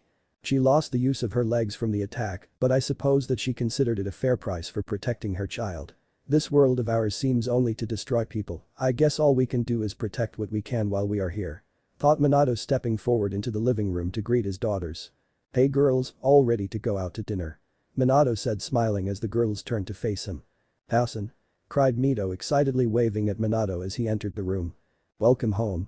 Minami said softly with a little smile that did not reach her eyes. As of yet she still did not know exactly what to think of her parents. So she had simply chosen to stay open and watch to see how things would play out. Yo Tausen, where are we going? Asked Naruko, turning a huge fox smile upon her father's form as she did so. Well Naruko, I thought we'd head out for barbecue, how does that sound? Smiled Minato as he turned his eyes upon the others. All three of the girls nodded excitedly at this and ran to grab their shoes to follow their father out to dinner. As the family exited their home, Minato gave a quick look up at the sky, hoping that Team 11 were safe and that he and Jiraiya could keep the family from losing one of the girls. Back in Wave. Team 11 had just awoken from their time in the Mindscape experience. After Jubi and Kushina had approached them, they had attempted to explain most of the events, while trying to make sure that each member understood the importance of keeping this kind of information confidential. Jubi had bid them farewell, actually giving Kushina a quick hug before she left, while whispering a quick message into her ear. Whatever it had been, it had caused the Redeed to pause for a moment before nodding her head and whispering something back into the Jubi's ear that caused her to actually start to laugh as the team felt the pull and found themselves exiting the mindscape. As each of the members of Team 11 blinked and began to take in their surroundings, Kushina let out an audible groan as the fatigue and her injuries made themselves clear to her for the first time. Ouch, if I'd have known I was in this much pain I would have stayed asleep. Said Kushina through gritted teeth, forcing a small smile as she did so. Kushina-sensei, you shouldn't move yet, I was able to help with your injury, but you should at least wait for a few more days before you're okay to move. Spoke Hinata as she leaned forward to push Kushina back down onto the futon. Hi. Replied Kushina as she laid back down at Hinata's insistence. So sensei, what are we going to do now? Asked Kiba looking over at Kushina. Well Kiba, I'll be up and active in another day or two, from what I've heard Zabuza wasn't in much better shape than I was, so we can at least expect he won't be active for at least another week. So in the meantime I want at least two of you with him at all times, one of you will remain here with me until I recover. Once I'm back in action I'll be stepping up all of your training, we have a month to spend here and I don't want to see anyone getting lazy on my watch, understood? The Redeed finished with as much energy as she could muster. All three of the genin nodded in response to this and moved to exit the room so that Kushina could get some rest. However, as they were standing, Kushina reached out to grab hold of Naruto's arm before he could rise to his feet. Naruto, I need you to stay please. She said softly, looking up into Naruto's now purple eyes. The other two members of Team 11 excused themselves from the room as Naruto moved to sit back down beside Kushina's futon. Naruto. I need to talk to you, Jubi told me that she and you met on your 6th birthday. Kushina started softly. Hi, she and I meet that night, I was really confused and she showed up to help me calm down. Replied Naruto. I see. Replied Kushina, not breaking her gaze from the boy in front of her. Naruto-kun, would you be willing to do me a favor? Kushina asked softly. Sure Kasen, what do you need? Asked a confused Naruto. Sachi, I need you to tell me everything about your life in Konoha, everything that I should have known. Stated the Redeed in a voice that was mixed with both determination and a hint of fear. Naruto started to look away, but before he could, Kushina had placed on of her hand on the side of his face, turning his eyes to meet her own again. Sachi, please, I need to know. Whispered Kushina softly. Hi Kasen. Replied Naruto, I guess it started when I overheard the conversation between you and the Hokage back on my 7th birthday. He started. As he continued, Kushina could only feel a horrible weight of guilt hit her with every word she heard. By the end, whatever doubts she had about her own failing were washed away. Once Naruto had finally finished, Kushina simply laid there, 1,000 thoughts battling to gain ground in her mind. He knew. He knew all along what we did and he didn't say a thing. He watched as we chose to walk away from him and didn't act to help himself, only ever thinking of us. Ho ho. Whispered Kushina looking into Naruto's face. Naruto didn't know what she meant so only tilted his head slightly as the response, trying to understand his cousin's words. How could you ever forgive me? Kushina said, real wonder in her voice. After all she had done to her son, how could this boy who she had failed to protect from the world ever be willing to give her a second chance? Before she could continue, however, Naruto leaned down to capture Kushina in a gentle hug. Because you're my cousin. Naruto replied holding Kushina as his words washed over her. This was her Sachi, he was still alive, she had been given a second chance. All of these thoughts culminated and washed over her, even as she returned the embrace of her son, allowing small tears of happiness to escape her eyes as she did so. Sachi, oh my maelstrom.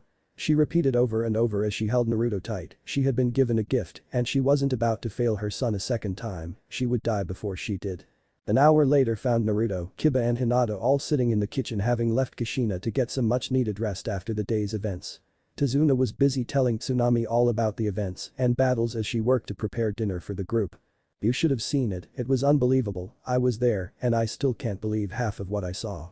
Continued Tazuna in an excited voice, even as he took another swig from his jug. Tsunami could only shake her head at her father's actions, believing that most of his tale must have come from the bottle and not from the actual events. Naruto in the meantime was talking to Hinata and Kiba about his new appearance and memories. So if what Yubi said was true then you're like two Narutos in one, right? Said Kiba lightly scratching Akamaru behind the ears as he stared across the table at Naruto.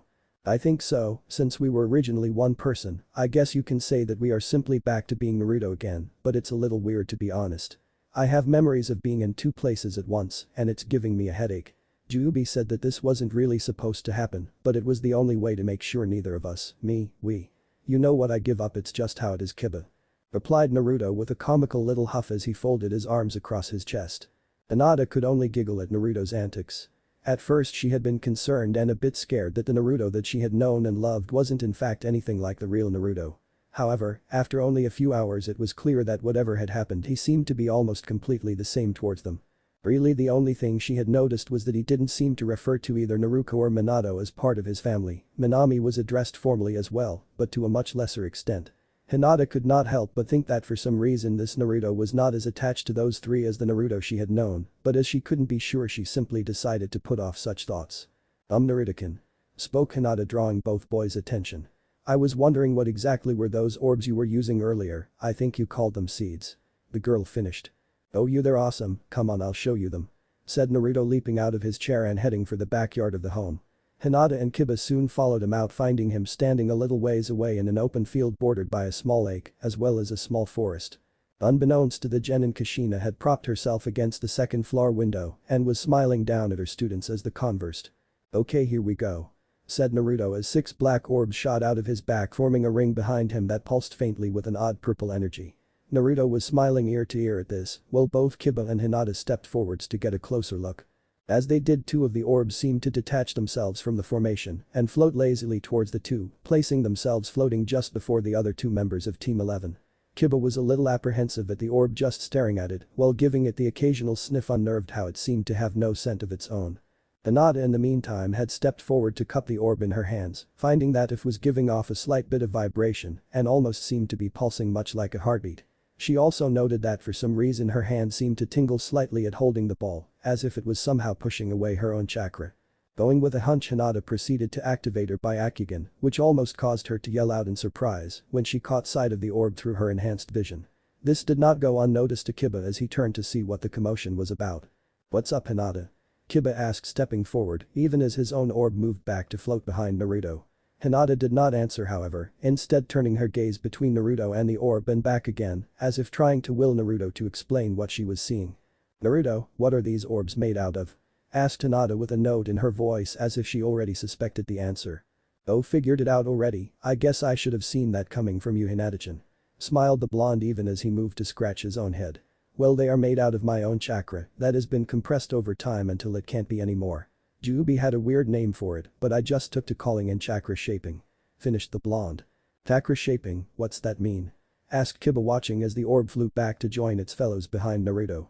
Well, you know how you take chakra and use it to make justice and stuff, well these. Here he gestured to the black orbs, are just pure chakra compressed until they are actually physical.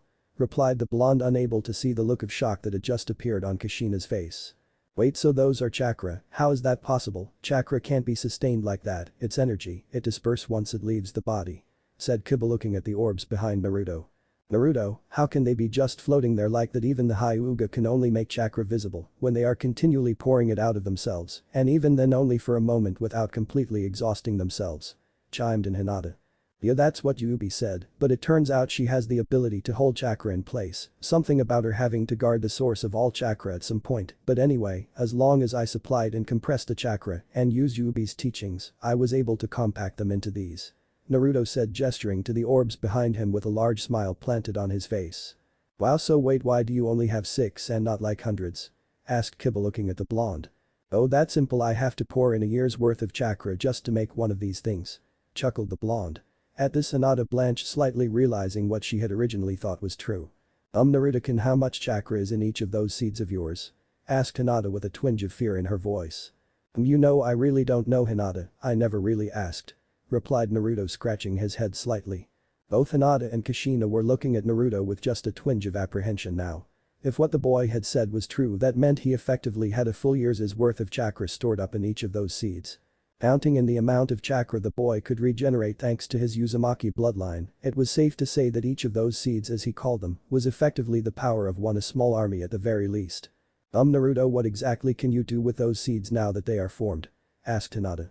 Well, now they just come out whenever I want them to, I'm still learning some of the things I can do with them, but I'm getting better so far, I can only really make them form a few shapes. Replied the blonde with the same smile on his face. Both Hinata and Kushina could only shake their heads at this. Naruto had effectively done something that most had considered impossible and actually created physical chakra that seemed to be self-sustaining and responded to him. Effectively, Naruto had unknowingly created small versions of the tailed beasts out of his own chakra, only lacking the free will and personality of the actual tailed beasts. Naruto had effectively found a way to create demonic chakra on his own and then completely control it. Naruto, I'd like to try something if it's okay with you? Asked Hinata, wanting to see if her idea was right. Okay, Hinata, what do you want me to do? Asked Naruto, turning his attention towards the girl. Hinata responded by proceeding to walk over to the small lake and performing a quick series of hand scenes. As she landed on the last of these, she gave a small call of Mizubunshin no Jutsu, and another Hinata formed out of the water and walked forward to stand in between her and Naruto. Okay, Naruto, I want you to send one of your seeds over to my Bunshin and just let it touch it. Instructed Hinata while looking towards the exchange with some excitement in her voice. Naruto just shrugged at this and mentally commanded one of the orbs, so it drifted over until it floated just in front of the Bunshin. Once the orb was in place, the Bunshin stretched out its hand to lightly place itself upon the orb. As soon as the hand touched the ball's surface, the Bunshin immediately fell into a puddle of water, as though it was a puppet that someone had cut the strings on. Hey, why did that happen? Asked Kiba, looking at the exchange with a curious look on his face. Yeah, Hinata-chan, why did you Bunshin fall apart? I thought it had to take an attack before it fell apart. Asked the blonde. Hinata in the meantime was looking at the puddle that had been her copy, then back up to the blonde with a hint of amazement in her eyes. Naruto, do you know what your orbs do? They repeal normal chakra. Said Hinata excitedly as she looked over at Naruto. During this time, Kushina was simply at a loss for words as she observed the demonstration in the yard. Thanks to her armor and the Uzumaki sealing arts, they had been able to make a kind of physical chakra, but even that was a constant drain that, if not for their stamina, would have them out of the fight in no time. On top of that, if what she saw was correct, Naruto's seeds were capable of repelling other types of chakra they came into contact with by their very nature. That meant that effectively Naruto's new chakra was somehow able to dominate all other forms of chakra. If that were the case, then most ninjutsus would be mostly ineffective against him, as long as he could intercept them with one of his orbs. Before Kushina could think more on the prospects of what she had witnessed, she saw Naruto raise his hand towards one of the orbs as it changed to resemble 2 rods that seemed to be made out of the same black substance as the seeds. I can also change them into these, but I'm still learning how to use them in combat. At the moment I can't do much more than swing them like a kunai and hope to hit something. Chuckled Naruto. Hey, that's awesome enough for now, don't you think? I mean, you must be like some kind of a superpower cage level ninja now. Said Kiba excitedly while Hinata nodded excitedly in the back. Naruto, however, only laughed in response to the idea of him being that powerful. Me? A cage level? You've got to be kidding, I'm nowhere near that. Chuckled the blonde. But Naruto-kun, your abilities are unlike anything I've ever even heard of. How can you say you're not that strong? Asked Hinata in a puzzled tone. Because Hinata-chan, beside these guys I'm the same old Naruto as before, sure these things are powerful, but what good are they if I get hit by a kunai or can't keep up with the target, sure they are powerful, but I'm still just a genin. I guess with these things I'm probably something like a special jonin, but even then it would mostly be through surprise. If someone knew how to fight against these things I doubt I would last a minute against someone like Kasen. Replied the blonde with a smile on his face. Then why are you smiling? Asked Kiba, wondering why Naruto seemed to be happy about not being cage level. What, cause I'm awesome and I'll get stronger in no time with training Dadabayo. Replied Naruto, causing the two boys to laugh out loud at the statement, while Hinata could only shake her head and mutter something like boys under her breath, even as she cracked a smile at the scene. Kushina as well couldn't help but smile slightly at Naruto's enthusiasm and feel a bit of happiness that at least it seemed she would be able to help and teach him something to start to make up for all of her failings. Meanwhile, back in Konoha, the Namikaze family was sitting around the restaurant table with the soft sound of sizzling and happy chatter emanated from all around them. Naruto and Minami were already busy putting some meat onto their skillet, while Minato was trying to get Mito to stop stealing the rest of the family's food with her chains. "Mito, I thought I told you no chains at dinner." Half chuckled and half scolded Minato as once again one of Mito's chains and snaked its way over to Naruto's place to steal a piece of just finished barbecue. "Hi Tausen," said Mito with a cute little pout at getting caught in the act again. Minato only smiled down at his youngest, rubbing her hair affectionately until she playfully swatted him away. "Hey Tausen, what kind of mission will we be going on for our first crank?" Fired off Naruto, still excited about her first real mission. "I told you Naruto, you'll find out tomorrow, there is no need to worry, it's not going anywhere." Responded Minato, smiling at his daughter's enthusiasm. "By the way, what did your team do with your free time after our discussion?" Asked Minato, wanting to get the girl talking about something else. "Oh well, Kakashi-sensei took us out to the training field to work on team exercises and then told us to work on our own skills as he monitored us." Smiled Naruto. "Well, it sounds like your team is working hard then, I'm sure that the next mission won't pose any issues for you, right Minami?" Continued Minato, attempting to get his final daughter to start talking to him more. He had noticed that around the same time that Kushina and Tsunade had become distant with him, Minami has started to become more silent as well. The girl wasn't hostile or anything, she just didn't look at him the same way she used to, almost as if she was watching him. "Well, I guess we will just have to do the best we can with whatever mission you assign us," stated Minami in a soft voice. However, seeing the concerned look on Mito's face at her tone, she forced a cheerful smile on her face and continued, "Besides, it's not like anyone would be a match for our team anyway." She continued with a bit more life in her voice. This seemed to have the desired effect as Mito smiled again and began moving one of her chains slowly towards Minato's plate. "I'm sure you will, Minami, from what I hear from Kakashi you are becoming a wonderful kunoichi and I shouldn't be surprised if we saw both of you in the Chunin exams this year," said Minato with a clear hint of pride in his voice. Naruto smiled wildly at this praise, but Minami looked much less excited than her sister. "I think we may want to hold off on entering the exam for a while longer." Minami started, drawing both Minato's and Naruto's attention. "We have only just started as genin and our teamwork still needs some work before we're ready for something like the Chunin exams." Finished Minami, popping a piece of barbecue into her mouth as she finished speaking. Besides, she thought if Naruto and Sasuke don't stop competing with one another, they're more likely to hurt each other before the enemy ever gets a chance to. Not that Kakashi-sensei would even notice, monitoring you right, more like reading that stupid book of his. While Minami was thinking this, Minato and Naruto were looking at the redeed as if they couldn't believe what she had said.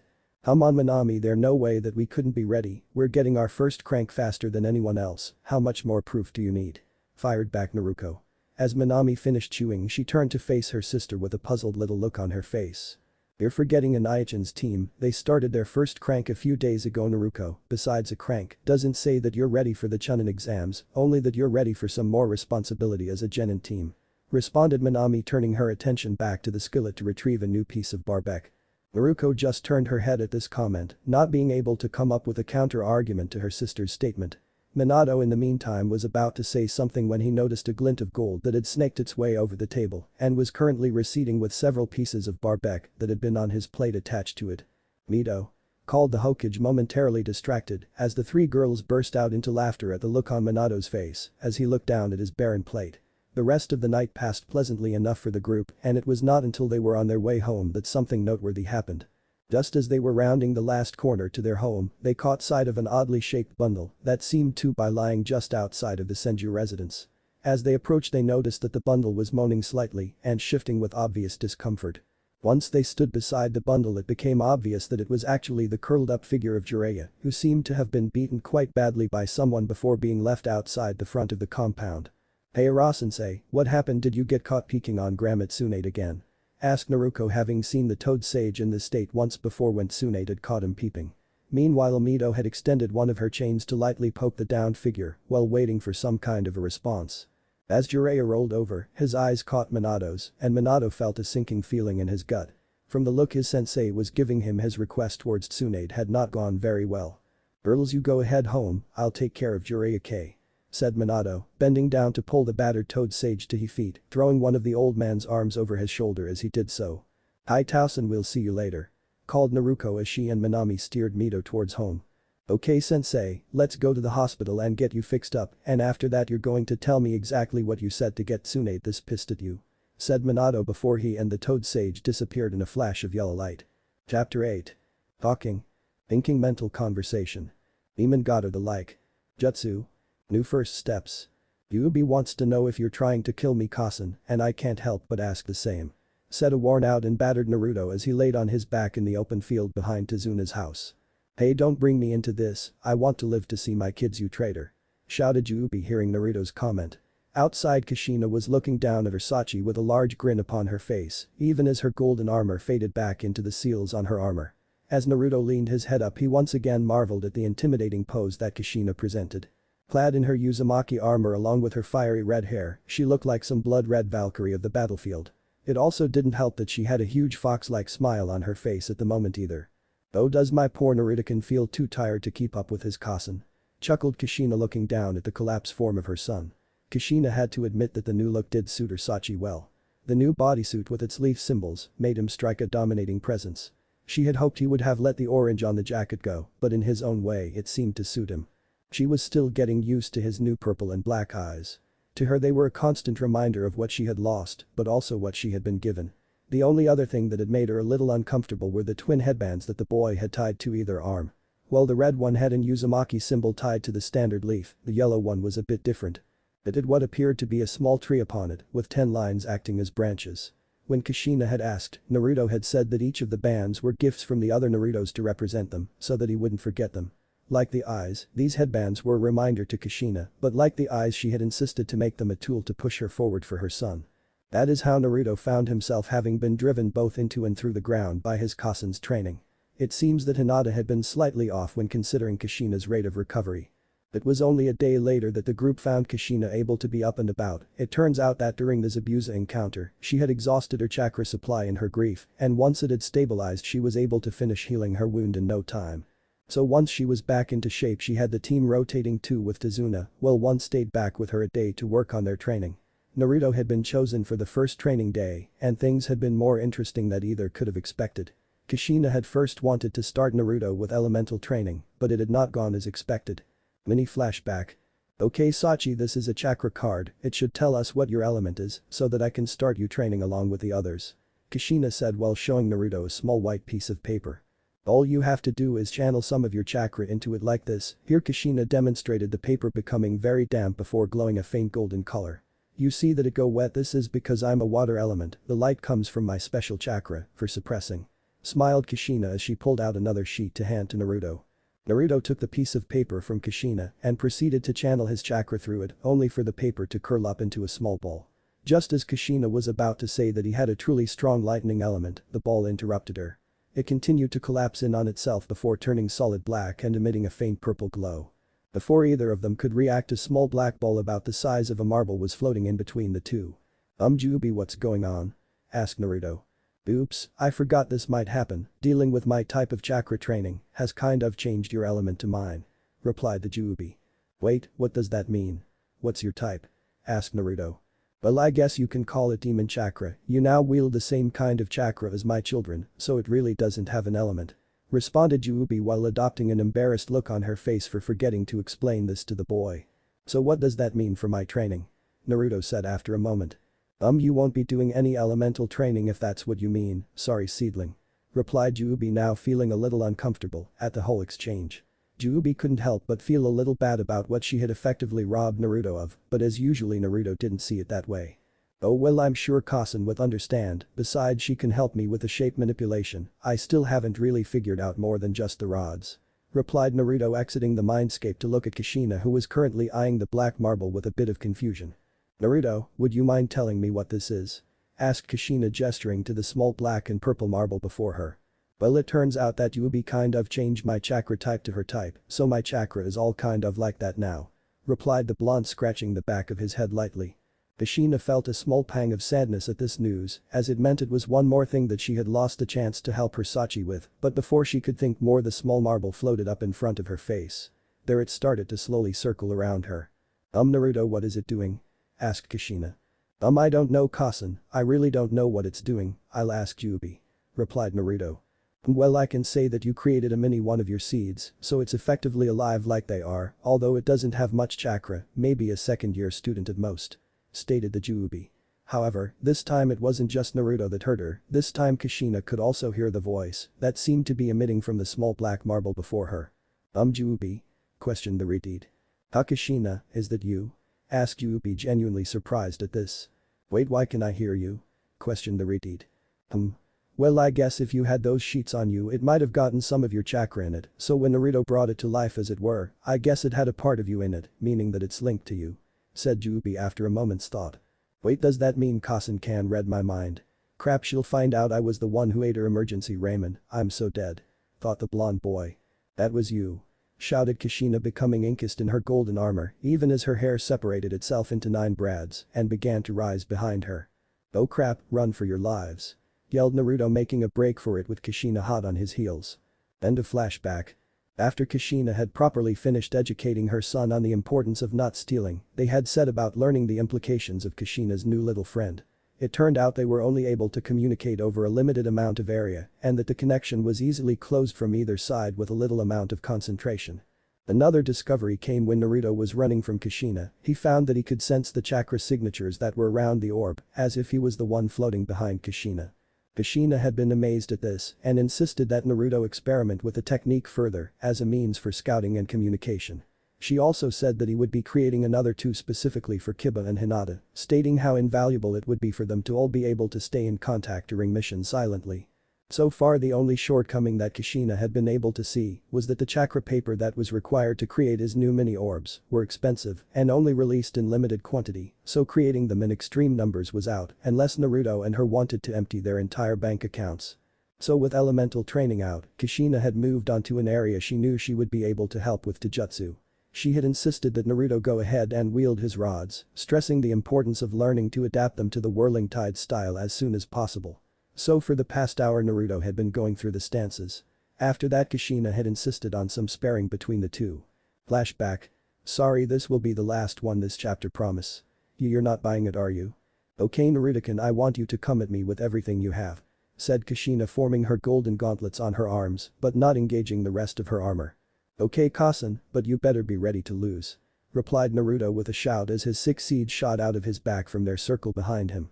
2 of the orbs proceeded to float before his hands and extended the beginning of his rods.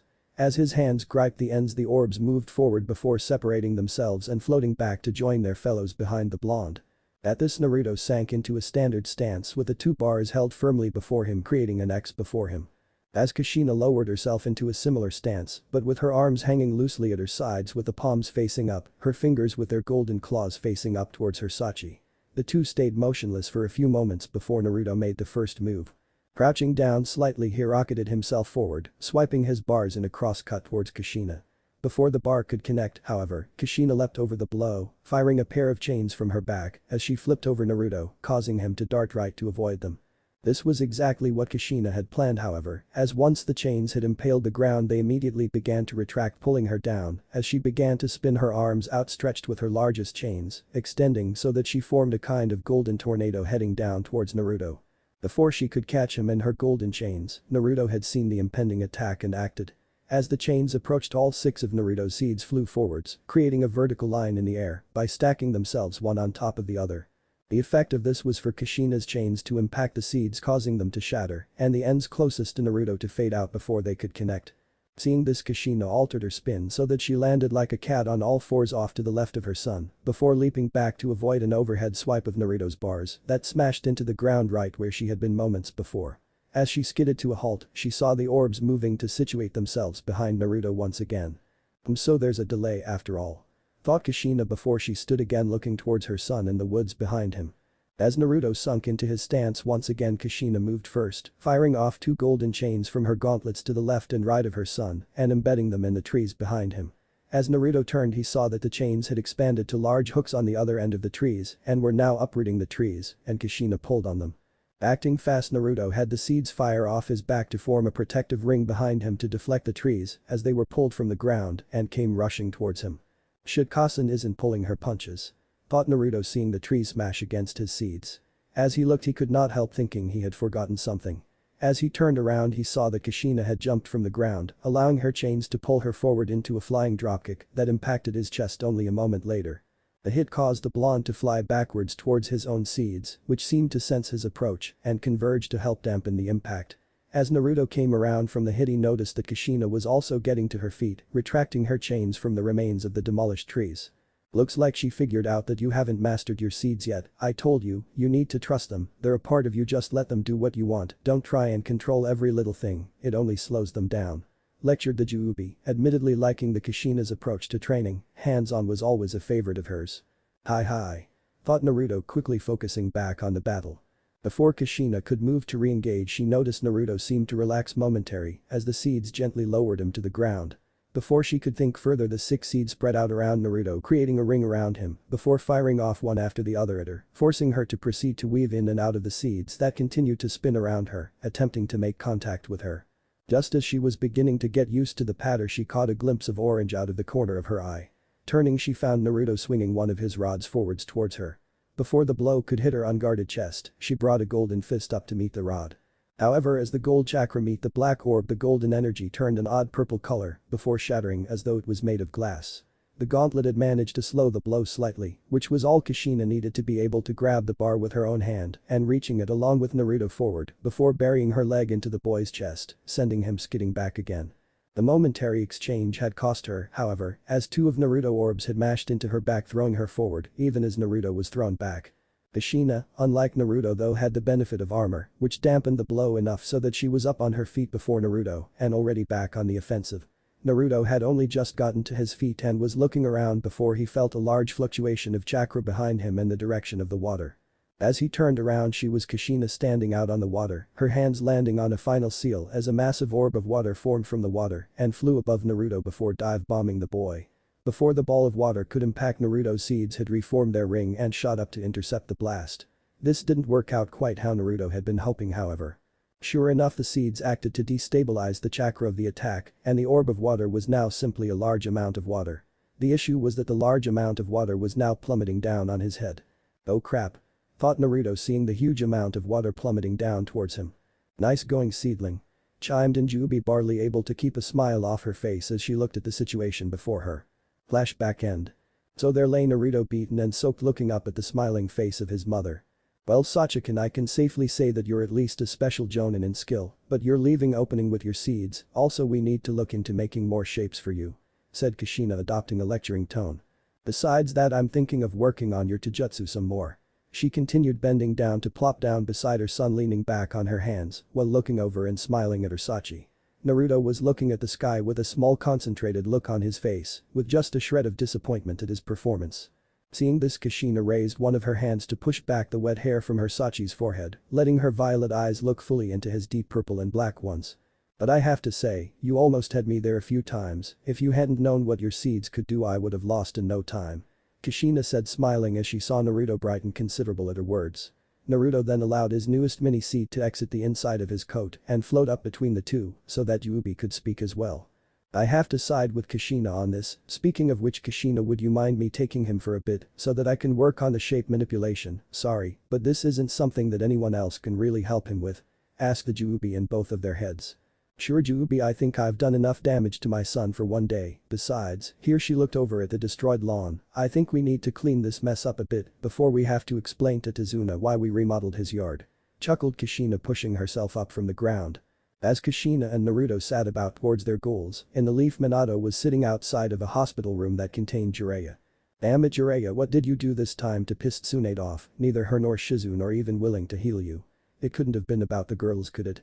No, she has always gotten along so well with them. Then again, I have seen Tsunade stopping by to take Naruto over the past few weeks. I wonder if that could have something to do with it. Come to think of it, that started around the same time that Kushina and I started our fight after the banner incident. I guess that might have made more of an impact than I guessed, but that still doesn't explain Jiraiya's condition. Thought Minato, leaning back against the wall waiting for a medical ninja to exit the room. Just as Minato was starting to think that leaving to return home was a good idea, the door to the room finally opened and a medical shinobi stepped out and noticed him sitting outside the door. "Ah, Hikage-sama, how can I help you?" replied the shinobi, bowing slightly at the side of her leader. Minato gently waved the gesture off with a smile. "No need for all that, I'm just waiting to hear how Jiraiya is doing," responded Minato. "Oh, of course, well, he had several bruises and broken bones as well swellings when he came in. We managed to fix most of them, but he will need to stay overnight. It seems someone injected him with something that made him unable to receive sedatives, so he'll have to stay till the drug flushes from his system," finished the shinobi, reading from her clipboard. Ouch, Tsunade must have been pretty pissed to go that far, thought Minato as he proceeded to enter the room after dismissing the medical shinobi, who bowed before exiting down the hall. Once he entered into the room, Minato's eyes fell upon the resting and bandaged form of Jiraiya lying on a hospital bed, gritting his teeth obviously in a great deal of discomfort. As the blonde stepped forward, the Toad Sage turned his head towards the door, his eyes focusing on the Hokage's form. "Hi kid, she really messed me up this time," grunted out the Toad Sage as he looked up at the blonde Hokage.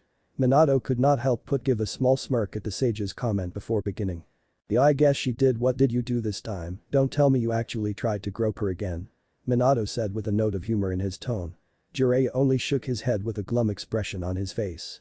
"Nah, at least then it would have been worth it, all I did was try and talk her into looking into what we talked about," replied the white-haired man. "She did this over you asking for help? That seems a little hard to believe, sensei," replied Minato with a disbelieving tone, even as he looked down on the man. "I'm not kidding kid, she said she was busy with her student and getting to know her godson. I tried to get her to see that the girls needed her more, but that only seemed to piss her off. Then I told her to get her priorities straight and well, here I am. I just don't get it, she was acting like I was attacking her family or something," Jiraiya said, looking up into Minato's face with a puzzled expression. Minato only looked back at his sensei while mulling over what he had just been told. From what he said, Tsunade got angry when it came to focusing on the girls. She mentioned a new student, maybe that's it. I guess she would be defensive of her workers, but this reaction is a little much for that. And her godson. Naruto again, I guess she has been getting closer to him, but why would that make her angry about the girls? Unless she is siding with Kushina. Damn it Kushina, I know you're just trying to do right by our son, but you don't realize what you are doing. What am I going to do? If they won't listen to us, then I might have to tell them about the prophecy. Kami, this is getting more complicated as we go," Minato thought as he turned to leave the room, giving his sensei a little wave on the way out. "Well, I have to get home to the girls, sensei. I'll see you tomorrow. I think we need to start considering telling Kushina and Tsunade about the prophecy. It may make them angry, but better them angry at us than unknowingly hurting the girls and the prophecy," said Minato as he exited the room.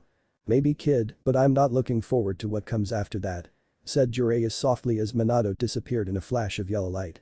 A few days later in Wave, Team 11 was just sitting down to dinner after a long day of work. As they Tsunami went about placing dishes on the table, Kushina could not help but smile around at her team, proud of the progress they had made over the last few days. Hinata had started on her second Mizu Jutsu and was coming along well. Kushina had decided to teach the girl the whirling wall jutsu to help her defend against projectiles better. The jutsu summoned a disc of water in front of the shinobi that acted as a shield to oncoming attacks, but also doubled as a source of water for a follow-up offensive attack. Hinata had taken to the training well and had managed to form a disc that could survive a few hits by the end of her third day's work. Kiba in the meantime was working on both his wind release abilities as well as working on a special project with Kushina that he wished to keep secret for the time being. He said that it was because Hinata and Naruto already had their aces in the hole and he wanted his to be kept a secret for a bit longer, but Kushina knew he just wanted to surprise his teammates with his new moves. On the area of his wind release, Kiba had successfully learned how to channel the attack into his clan moves as well as channeling some wind to enhance his claws cutting ability. Kushina had decided to start working more with his wind channeling, working to allow him to actually create blades out of his wind chakra to be able to be fired off from his Getsuga. Kushina had also found out that Inuzukas were able to channel their element into their canine companion, so she was also working with Kiba on having Akamaru get a hold of his wind element as well. Her final student was making the most headway in his training, however. Naruto had taken to his taijutsu training with a passion, sparring and working on stances with Kushina as much as he could before being called off by Juubi to work on his shape techniques. Kushina could not help but smile as she recalled Naruto running up to her with an excited look that day, telling her how he had finally managed to get the next stage down, before telling her she better watch out during their next spar. Kushina also had Naruto created another 5 of the marble-sized seeds, making sure that each of Team 11 now had a connection to each other if need be. Besides this, Kushina had insisted that Naruto send his marble seeds out to scout the town, getting a feel for their sensory abilities. It seemed the farther they went from the boy the less accurate they became, but within a few hundred yards, Naruto could effectively act as a shinobi sonar. Even Kushina couldn't hide from the boy when the marbles were on the loose, something she learned the hard way when she had been attacked underwater by his seeds, where she had been hoping to sneak attack him from during their last spar. All in all, Kushina could not help but feel that all 3 of her students would be ready for the next bout of the Chunin exams if they continued to progress as they had over the past weeks. As Tsunami set the final dish on the table, a voice spoke up from over by the stairs, drawing all those at the table's attention.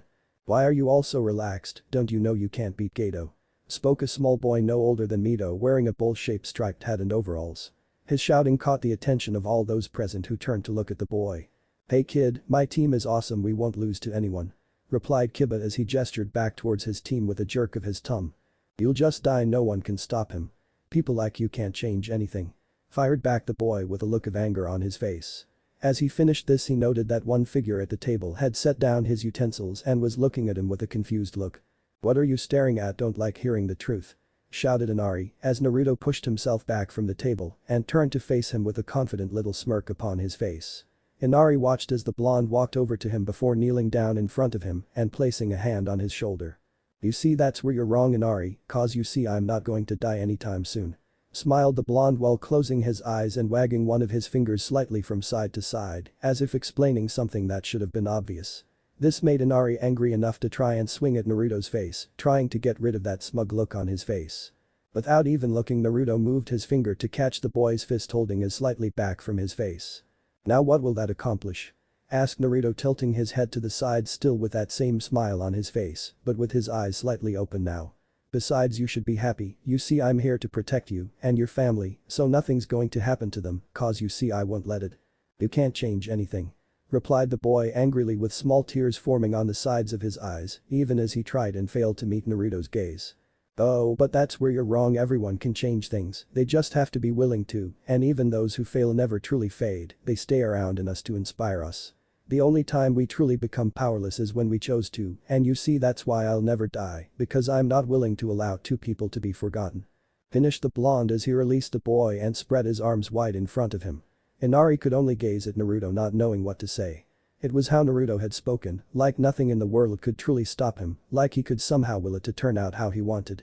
After the initial shock of the words faded, Inari could not help but let his mind wander back to the man who had been like a father to him. The man who had always smiled and helped everyone, the town's hero and his idol. As those thoughts came, the memory of the last time that he had seen the man. His broken form tied to a post, both arms lopped off, countless blows littering his form, while one eye stared out into his face. He remembered the smile he had seen on the man's face as he saw Inari, and for the first time Inari remembered the look he had seen, it wasn't fear or sadness, it was pride. In his final moments, the man was not sad for what he had done, not scared, he was proud, even as the blades descended and he looked out at Inari. He was proud to see he would live on through him.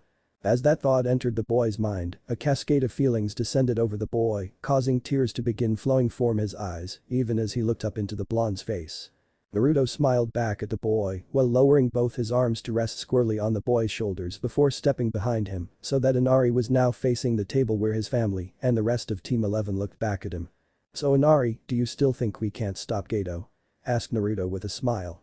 "No," replied Inari with a pool of courage building up inside of him. "And do you see something here you won't be letting him take away from you?" asked Naruto as his voice raised slightly with a question, that same powerful confidence in it. "Hi," fired back Inari as the tears began to fade and both his voice and courage grew stronger. "So Inari, what are you going to do?" asked Naruto, now having an ear-splitting smile upon his face. "I'm going to change Wave and its people just like my father," shouted the boy, his voice echoing around the room as he said so. This prompted the rest of the members of Team 11 to smile happily at both Inari and Naruto, joined by Tazuna, who had set down his jug with small tears on the edges of his eyes. Tsunami had placed both her hands over her mouth during the conversation, fearing Inari's reaction, but had lowered them to walk over to Hisashi and kneel before him before embracing him in a tight hug. The two embraced while Kushina motioned for Team 11 to leave the room to give the family some privacy, directing them towards the back of the home. The shinobi rose and left silently from the room into the grassy field that now sat illuminated under a cloudless night and full moon. As Kiba allowed Akamaru to run around slightly, Hinata and Kushina looked back at Naruto with a small look of confusion on their faces.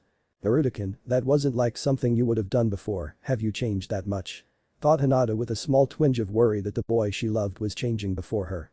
Kushina was also thinking along the same lines, but her thoughts were more on wondering how much of Hisashi she truly knew. Hinata was the first to vocalize their concerns. Naruto-kun?" the blue-haired girl asked, causing Naruto to take his eyes off the moon and direct his face towards her with a small smile. "Hi Hinata-chan, what is it?" asked Naruto in a happy tone. "Well, I was wondering, well, you seem a little different is all, I mean what you said back in the house, it didn't really sound like you." Hinata said, slowly looking at Naruto, whose smile never faltered. Naruto responded by walking over the worried girl before putting his arms around her before speaking. "It's okay Hinata, I'm still the Naruto you've always known, I've just gone through a lot and it's shown me what matters in my life. You, Mito, Kasen and everyone else, I'll make this a world where we can all be happy cause that's the world I want to have," Naruto said, smiling confidently. Hinata could not help but feel a little comforted by Naruto's statement. Sure, it wasn't what he would have said a week ago, but it was clear that this new Naruto still loved his precious people and her, for now that was enough. Kushina, listening to this, was also able to notice the difference. She had been noticing that Naruto seemed to have been more confident lately during training, but it was here she saw how much the change had really altered him. The old Naruto was loud and boastful, but it was a way to help inspire himself and make others around him feel better, but that wasn't the case with this new Naruto. Now it wasn't some empty boast any longer, now it was fact to Naruto. He believed what he was saying, and despite herself Kushina could not help and believe in him as well. Something about Hisashi now made her willing to believe in him, no matter what he likely really would remake the world, just so that he was happy with it. With these thoughts she watched as her team moved around the yard playing with Akamaru and laughing at Naruto's and Kiba's antics in turn. As the genin mingled, their sensei walked back to take a seat on the back pouch while allowing her eyes to slowly travel upwards towards the bright moon shining down upon them. Due to this, she did not notice the small marble-sized black ball that floated up beside her until she heard a familiar voice. "So Kushina, what are you thinking about?" spoke up Yubi, causing Kushina a slight fright as she was still not used to the disembodied voice yet. "Oh hey Yubi, sorry, I was just thinking about Konoha and everything that has happened over the past few weeks is all." Kushina responded calmly, looking out over the moonlit yard. "I see, you know, I really do have to say I haven't seen Naruto this happy in a long time. I want you to know how much it means to him to have you back in his life." Yubi continued, an obvious sense of gratitude in her voice that did not go unnoticed by Kushina. "Thank you Yubi, it means a lot to me to be able to make him smile again," replied Kushina with a small smile. "I guess I missed being a mother to him more than I realized." She continued, allowing her gaze to fall on the blonde boy who had just used one of his seeds to pull Kiba's jacket over his head, causing the Inuzuka to fall over and for him and Hinata to fall into a fit of laughter. "Hi, being a part of your children's lives, to see them happy is one of the greatest joys in this life.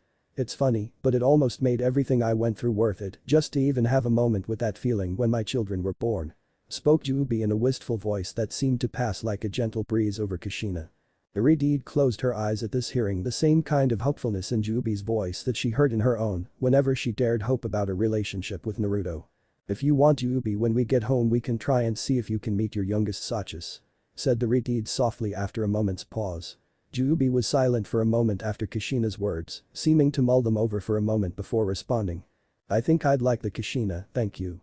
She spoke after a moment, her voice soft but with a clear note of happiness in it as well as hopefulness. "You're welcome Yubi-chan," Kushina replied as she rose to her feet and stepped off the back porch towards her team, leaving the black and purple marble behind. "Well Kushina, I guess I was wrong about you, it seems Naruto was right to trust you. I just wonder if your husband still has a chance," thought Yubi even as the marble floated gingerly back to fall into Naruto's jacket as he and his team proceeded back into the house led by Kushina. Meanwhile, deep in an old mist outpost deep in the woodland area of Wave, a hunter ninja was looking down at the injured form of Zabuza as he lay in bed recovering from his last battle. The man was littered with countless wounds ranging from chakra burns to a collapsed lung. Truth be told, it was a miracle that the man was even still alive. What was worse was, for some reason, he had lost the ability to channel chakra to his face for the last few weeks, making medical justice all but useless in healing his facial wounds. The hunter ninja could only look on helplessly at their injured sensei with clenched fist, cursing their own helplessness. "I'm sorry Zabuza-sensei, if I had only gotten the bridge builder this wouldn't have happened to you," whispered a soft voice from under the porcelain mask. "Shut up Haku, your whimpering isn't going to change anything, and take that damn mask off, it's annoying," replied the bandaged form of Zabuza without opening his eyes. "Zabuza-sensei, I didn't know you were conscious," spoke Haku while pulling away his ninja mask to reveal a smooth face with very feminine features. "Well, your constant whining sure didn't help me rest any. So how long have I been out?" asked Zabuza, turning to look over at his apprentice. Haku went silent for a moment, not wanting to meet her sensei's eyes. "Haku, answer me," repeated Zabuza, no longer asking but commanding Haku to reply. This caused Haku to drop her doubts and look back at Zabuza full in the face and begin speaking.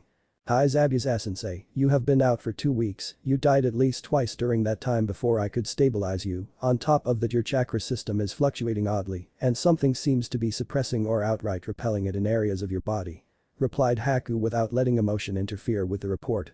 Zabuza paused for a moment before chuckling to himself in a dark tone. It seems what they say about that Uzumaki bitch is true," Zabuza said in a dry tone even as his chuckling subsided. Haku only looked confused at this pronouncement, prompting Zabuza to continue. "They say that if you're hit by her golden chakra your own is suppressed in response, on top of that her damn seals all over her armor make it almost impossible to actually hit her with anything, and those damn Uzumakis always did love their seals too much for my liking," continued the bandaged man still in that dry tone. "Hi Zabuza-sensei, but there is something else that bothers me, for some reason the chakra in your head doesn't respond at all, it's not like the rest of your body where it's suppressed, there it's like it just doesn't recognize it anymore. Over the past few weeks it has slowly entered back into it, but even that has only been minimal at best," continued Haku, hoping Zabuza could offer some explanation for this. "Must have been that kid's hit at the end. I've never seen anything that matched what he was pulling out, he's probably the one who did it, but that's not important, now has Gato shown his ugly face around here since I was out?" Zabuza asked, tilting his head to look at Haku full in the face. Haku hesitated for a moment before looking back into Zabuza's face with a small nod of the head. "And?" prompted Zabuza. "After seeing you condition, he said that a baby demon of the mist wasn't worth his employment and said if this was all that you were capable of, then you might as well lie there and die because he had no further use for you," stated Haku as Zabuza's eyes narrowed at what he was hearing. "And?" spoke Zabuza quietly in a dangerous voice. "At that he moved to hit you and I took his left arm off with your blade," Haku said, gesturing to a far wall where the executioner's blade lay against the wall, half reformed from the blood it had taken from Gato's arm. Zabuza paused for a moment before breaking out into a holler of laughter that reverberated around his base. "Ha ha ha ha ha ha, well done Haku, that is the student I trained, that bastard thought he could buy me. An arm is a perfect price for that smug midget's gall to try that," laughed the man for a few moments before calming down. "So what is our next move?" asked Haku, wondering what they were going to do now that they were definitely not going to be working for Gato anymore. "Well, I guess we just keep on the move, once I'm healed we head out and look for someone else to hire us, there is always a war happening somewhere," replied Zabuza looking over towards Haku. However, before Haku could respond a sudden blast erupted behind the pair in the direction of the base's door. Zabuza, having been looking up towards Haku, caught sight of the blast moments before Haku could, and with what little strength he had grabbed Haku's stunned form and wrenched him along with himself over the other side of the bed, using it as a makeshift shield from the bits of shrapnel that had been flying like daggers towards the pair. Haku, after the brief moment it took to take in the situation, leapt over the bed in order to stand between Zabuza and this newest assault, drawing a few senbon in each hand at the same time. Zabuza in the meantime was leaning with his back against the bed, looking down at his bleeding body. It seemed by moving to avoid the attack he had reopened a few of his wounds. Droplets of crimson worked their way down his form as he shakily pushed himself to his feet and turned to face whatever was heading towards the pair. As the two mist ninja looked towards the wreckage of the front door, they saw several silhouettes began to step out of the smoke, all brandishing kunai that and wearing an all too familiar set of porcelain masks. As the figures entered, Zabuza could feel a cold shiver run down his spine. He knew this was bound to happen someday, but one was never prepared to face their deaths, and even the demon of the bloody mist was no exception. "So you found me at long last, I guess that fucking Mizu brat finally decided to settle the score after all," said Zabuza looking towards the group of mist hunter ninja that had just fanned out around the room. Haku in the meantime had moved back slightly trying to keep all of the shinobi inside while keeping Zabuza covered. Zabuza's eyes darted over to the wall where his executioner's blade lay, too far for him to reach before the hunters would riddle him with kunai before he could hope to reach it. His eyes continued to scan the ninja even as he saw Haku moving back towards him. The entire time not one of the hunter ninja had spoken a word, only moving slowly around the two trying to surround them. "You guys were never much for conversation," stared Zabuza allowing what chakra he could to begin to build within him, pushing past a pain that threatened to pull him to the ground at any moment, "but I hope you're ready because you're about to learn what happens when you corner a demon." Finished Zabuza with a roar as he launched himself towards the hunter ninja with Haku following behind him.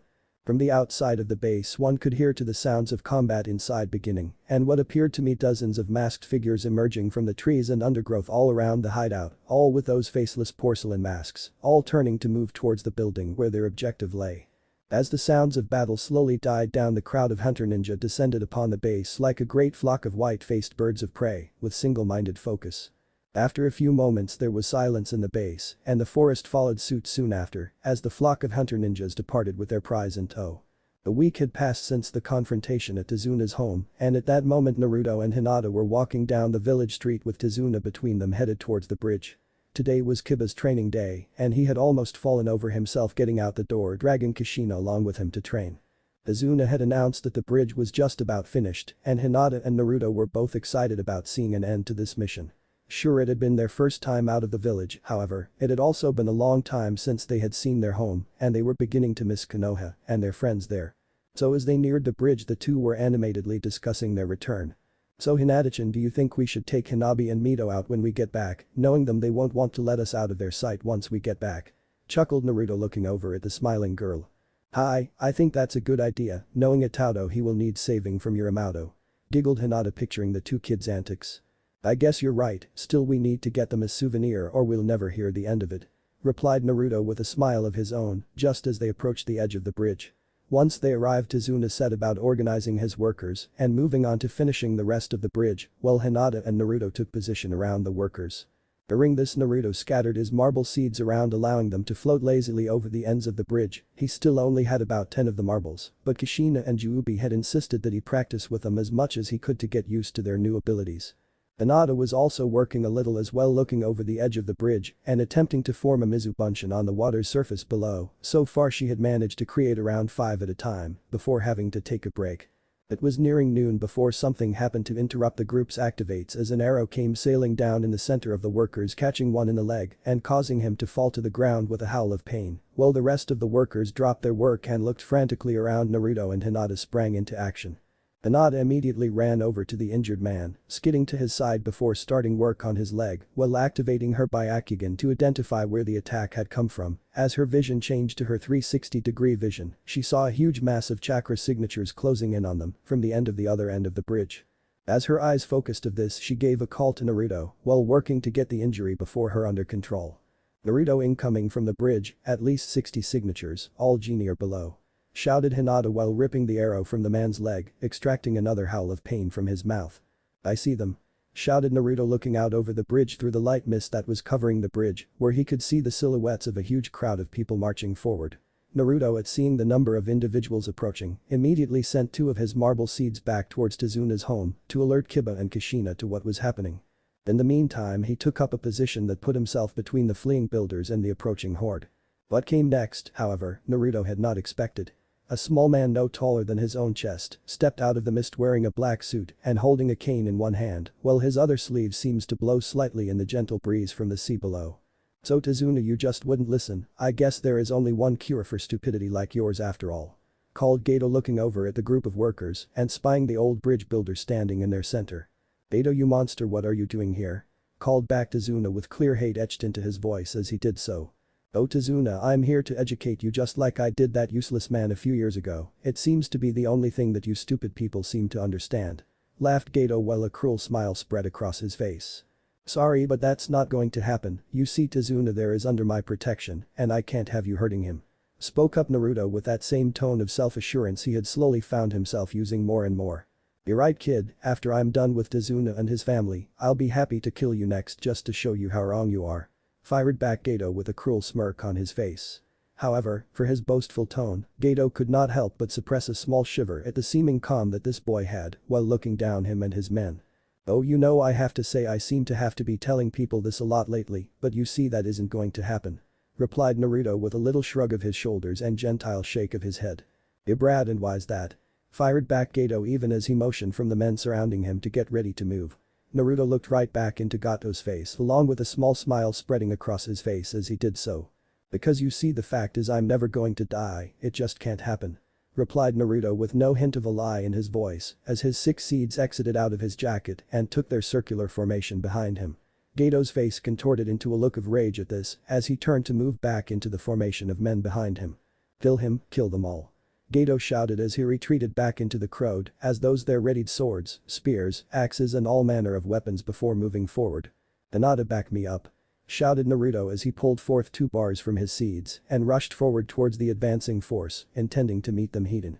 Meanwhile, back at Tazuna's house, Kushina and Kiba had just dealt with a pair of samurai that had attempted to attack Tsunami and Inari in their home. As Kushina finished tying the two together, she turned to Kiba just as 2 black marble-sized balls descended beside them. "Kushina, hurry, Gato's attacking at the bridge. Hinata and Naruto are fighting now, but you need to hurry," called Yubi once she could make contact with the two. "What?" called back Kushina, looking over at Kiba for confirmation of what she had just heard. "We need to get there now," yelled Kiba as he took off towards the front of the house and the road beyond. Kushina paused only long enough to tell Tsunami that the bridge was under attack before she rushed out towards the bridge, leaving the mother and son back in the home, looking at the spot the 2 shinobi had just disappeared from. Back at the bridge, it was complete chaos. While not one of the grunts that Gato had hired were a match for the shinobi, there were just so many, and Naruto and Hinata were trying to protect the civilians that things were turning ugly quickly. Just as Naruto ducked under the swipe of a blade and hammered 3 more men into bridge with his seeds, he saw a small group break off from the attack and head towards Tazuna. Hinata also saw the even as she called up another group of Mizubunshin to attack from the side of the bridge. After delivering a devastating blow to one of the ninja before her, she turned to sprint towards the group that was bearing down on the helpless bridge builders. As she closed in on them, she pulled back her sleeve to release her senbon launchers, firing a salvo at the group, dropping 3 out of the 5 and causing the last 2 to turn their attention back towards her. The first grunt turned with a bellow, swinging what looked like a smaller version of Zabuza's blade towards the girl, which she leapt over while spinning to deliver a crushing kick to the side of the man's head, causing him to crumple to the bridge's surface. The man's fellow, however, seeing Hinata's movements, had leapt back from her while bringing up his spear in an attempt to squire the girl before she could land. Seeing the blow coming, Hinata brought up her arms to try and deflect it. It worked, but as the spear had cut past it, managed to break off her senbon launcher from her arm, leaving a shallow gash along the length of her forearm. Hinata bit back a cry as the blade pierced her flesh and red droplets of blood ran down her arm as small swift currents. Before the man could attempt to repeat his attack, Hinata had managed to leap forward, focusing through the pain to deliver a bone-shattering blow to the man's shoulder, causing him to drop to the ground, holding his ruined arm with a howl of pain. As Hinata turned to re-enter the fray, she felt a small bit of fear overcome her at the sheer number of enemies remaining. True, Naruto and she had taken at least 30 of the thugs out by this time, but there were still at least twice that number remaining, and even if every hit they managed was only a glancing blow, the constant fighting was taking its toll on the two. Naruto had seen the brief engagement between Hinata and the latest group and could not help but feel a rush of cold anger flood through his system as he saw Hinata cradling her damaged arm while leaping back to gain some breathing room. However, just as Hinata landed, another arrow sailed out of the back of the crowd, causing the girl to dodge sideways. As she did so, she found herself slipping on some blood on the ground and falling down to skid across the bridge. "Hinata!" shouted Naruto as all 6 of his seeds exploded forwards away from him, pushing back the attacking force before him and allowing him time to rush over to the downed form of Hinata. As he came close, he skidding over to the girl's form, reaching down to lift her from the bridge's surface while turning her over to get a look at her face. Hinata's once porcelain skin was now marred by touches of dirt and blood, her blue hair stained with patches of sweat and crimson that made it cling tightly to her face and jacket. Her cloths were patchily destroyed thanks to a mixture of cuts and tears that had happened over the course of the fight. As Naruto lifted her face, Hinata's eyes cracked open slightly, trying to focus on Naruto's face before her. "Hinata, hang in there, Hinata, Kushina and Kiba will be here soon, we just need to hold on a little longer," said the blonde, looking down at the broken form of the girl he loved. "Hi, Naruto-kun," Hinata whispered back, fading in and out of consciousness as she did so thanks to exhaustion and blood loss. Naruto's face contorted at the look of pain upon Hinata's face, turning his gaze to look towards the group of attackers that were even then slowly reorganizing to attack them again. "It will be okay, Hinata-chan, I won't let them hurt you anymore. I won't let them hurt my world anymore," spoke Naruto softly with a clear sense of anger in his voice as he looked at the approaching men. Just as Hinata was about to fade out of consciousness, she saw something that she couldn't understand. Naruto's eyes, they had gone from their shining purple to pure black. Almost like Jubi's. The only difference was that what looked like small cracks of black seemed to be forming at the sides of his eyes. Before she could see more, exhaustion finally took her and she fell limp in Naruto's arms as the blonde gently lowered her to the ground. As he did so, he channeled his chakra into his hand as he stretched it out towards the girl's wounded arm, but unlike a usual medical jutsu, the light from Naruto's actions was pulsing with the same purple energy that his seeds did. After a moment, the blonde rose, slowly turning to face the remaining attackers, and look of pure rage upon his face. Before the men could make a move, he was among them. Then the bridge became hell. A few minutes later, Kushina and Kiba had just arrived at the edge of the bridge and gazed in a mixture of wonder and fear at what they saw before them on the bridge. "Jubi? What is this?" asked Kushina, softly looking around at the scene before her. "Kushina, that is what your Sachi meant when he said he wouldn't let the world take anyone else from him," replied the Jubi softly to the stunned Reed. Chapter 9. Talking. Thinking. Mental conversation. Demon god or the like. Jutsu. Oh, the times are changing. A few minutes later, Kushina and Kiba had just arrived at the edge of the bridge and gazed in a mixture of wonder and fear at what they saw before them on the bridge. "Jubi? What is this?" asked Kushina, softly looking around at the scene before her. "Kushina, that is what your Sachi meant when he said he wouldn't let the world take anyone else from him," replied the Jubi softly to the stunned Reed. A few moments ago on the bridge, Naruto had just lowered Hinata's form to the bridge's surface. As the boy rose from the lightly breathing form of Hinata, the 6 orbs slowly descended around him before slowly spreading out on either side of him. The grunts that Gato had hired could only watch in strange fascination as purple wisps of chakra began to expel from each of the orbs and the boy's form.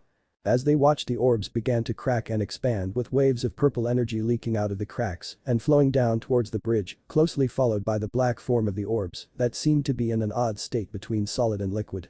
As the substance reached the ground, it slowly seemed to build upon itself, slowly rising higher and higher from the ground in 2 columns that intersected and branched up back towards the orb's position as it continued to float and leak out the substance. With sick fascination, the substance shot out 3 more branches, 2 moving parallel to one another and stretching from the center of the form, while the final one halted in connecting itself with the orb, even as the ball began to contort and shift, allowing small tendrils of back to leak out and form their own shapes along its form. As a final flash of purple light erupted from the orbs, the thugs were forced to momentarily cover their eyes in an attempt to stave off the flash of light. As they looked back, what they saw horrified them. Before them stood 7 forms where once there was only one. In the center stood the boy they had been till then fighting, his eyes having taken on a terrifying black countenance, with small black cracks forming from the edges like small plant roots coming from his skin. While this was unnerving to the group, what truly had them worried were the other figures. Each of them looked like a solid black version of the boy, down to the smallest detail. Their black forms simply shifted slightly as if they were testing themselves, feeling this new life as it were. Besides their black complexion, only 2 things stuck out about the 6 figures flanking the boy. First was that where their eyes should have been, there were instead deep pools of what looked like a solidified form of that same purple energy from before. The only other difference that he could observe were their mouths. Where there should have been a mouth, there was only smooth blackness, although each was wearing a kind of mask. Before the grunts could do more than take in this odd vestige before them, the boy in the center had raised his right hand lazily up before allowing it to jerk slightly forwards. As if shot from a bow, the 6 figures shot forward as one as they allowed their hands to fall out behind them, even as the 6 came closer to the solders before them. Just as the 6 were about to meet the group as one, they seemed to open their hands, and long black tendrils seemed to bubble forth from their palms, slowly drawing back behind them. With a uniform swipe of their arms, the 6 black figures hurled their newly formed appendages forward. The tendrils had each stretched out to about 4 feet in length, while allowing for an innumerable amount of small thorn-like appendages to form on the central vine. The result of their attack was devastating. The first row of grunts were torn into by the whips, cutting through armor, flesh and bone with little to not resistance. A chorus of screams rent the air as crimson splattered around the bridge, painting its surface with its crimson rain. As the first row fell limply or shrieking to the ground, the courage of the thugs completely went out of them. As they turned from the bloodied forms of their fellows to stare up into the bright purple glowing eyes of the figures before them, they saw no anger, no fear, no anything. The figures' gaze was simply looked on as if curious, as if they somehow did not comprehend very much what they were seeing. It was horrifying to look at the sea of screaming bloody figures and see 6 figures so comfortable, so relaxed amongst the savagery of it. So with their courage broken, their ranks soon followed after, and the army of thugs became a stampeding crowd of cowards tumbling over each other in a desperate attempt to flee from the monsters before them. By the time Kushina and Kiba had arrived at the bridge, what they saw were the figures of Hinata and Naruto leaning back against one side of bridge. Naruto was leaning back with haggard breath as he allowed the softly breathing form of Hinata to rest herself against him. What next drew the two's eyes was the rest of the bridge. Nearly 30 to 40 bodies were laid out across the bridge with different markings from the recent battle. The surface of the bridge was still wet in places with crimson pools still sitting by some of the bodies. While at least half of the figures were obviously dead, the other half seemed to be in varying state self-care. What drew their eyes next were the 6 figures that seemed to be moving in between the groups. The black Narutos were walking between the figures, bandaging critical wounds and securing the rest with small rolls of ninja wire. They seemed to have divided amongst themselves. Without another thought, Kushina and Kiba rushed over to the sitting figures of Hinata and Naruto. "Naruto-kun, oh Kami, are you okay? What happened? What are those?" Fired of Kushina as she knelt before the two's forms, watching as her Sachi turned his purple and black eyes upon her with a small smile. Kiba in the meantime was looking over at the black Narutos that had stopped their movement to gaze towards the two with their blank questioning purple gaze. "It's okay, Kasen. Everything is just fine. I'm just a little tired," replied Naruto, his exhaustion clear in his voice as he spoke, even as he forced a small smile to his lips. "You bit," Kushina began, but before she could continue, Naruto had fallen to the left so that his head now rested slightly on top of the still form of Hinata. "He will be just fine, Kushina, he is just exhausted," spoke up Yubi, trying to assure the Redeed that her Sachi would be just fine. "Yubit, what are those?" asked Kushina as she looked back over the bridge, noticing that one of the 6 black Naruto seemed to have become very interested in Akamaru and was now following the puppy around the bridge, even as the other 5 had halted their actions to watch their fellow's progress. "Well, you remember when you were teaching the girls the shadow clone back on their 10th birthday?" started the Juubi, prompting a nod from the Redeed. "Well, Naruto got so excited about learning that move that he said he had to learn it, but it turned out that my chakra wasn't compatible for the technique for some reason. But you know our Naruto never want to give up, and so he has been working on this technique for the past 3 years. Finished Yubi as Kushina looked out at the black figures. "So wait, they are clones?" asked Kushina, looking at the figures. "Not really, Naruto just managed to have the seeds transform their shape into copies of him. Remember how I told you that they were like tailed beasts? That's really what they are the closest to. But they don't have any personalities or anything else because they are still tied to Naruto. So they are just kind of like blank slates in that form. I guess if I had to be specific, I'd say they have about the intelligence of a normal shadow clone, but one based off of just chakra and not the person, if that makes sense," finished Yubi with a tone that suggested she was shrugging.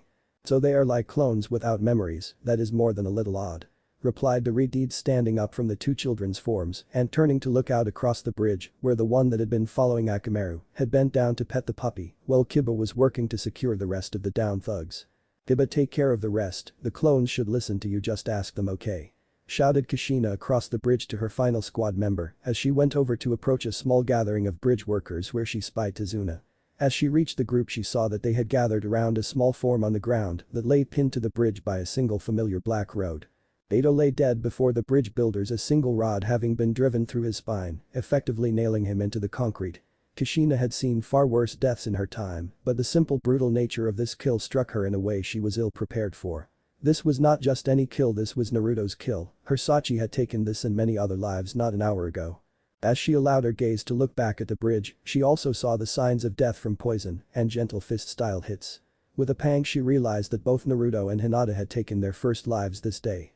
"I just hope that they are going to be okay," said Kushina, softly looking over at the children's forms, the 2 having shifted slightly to hold each other in their sleep, small comforting smiles on their faces.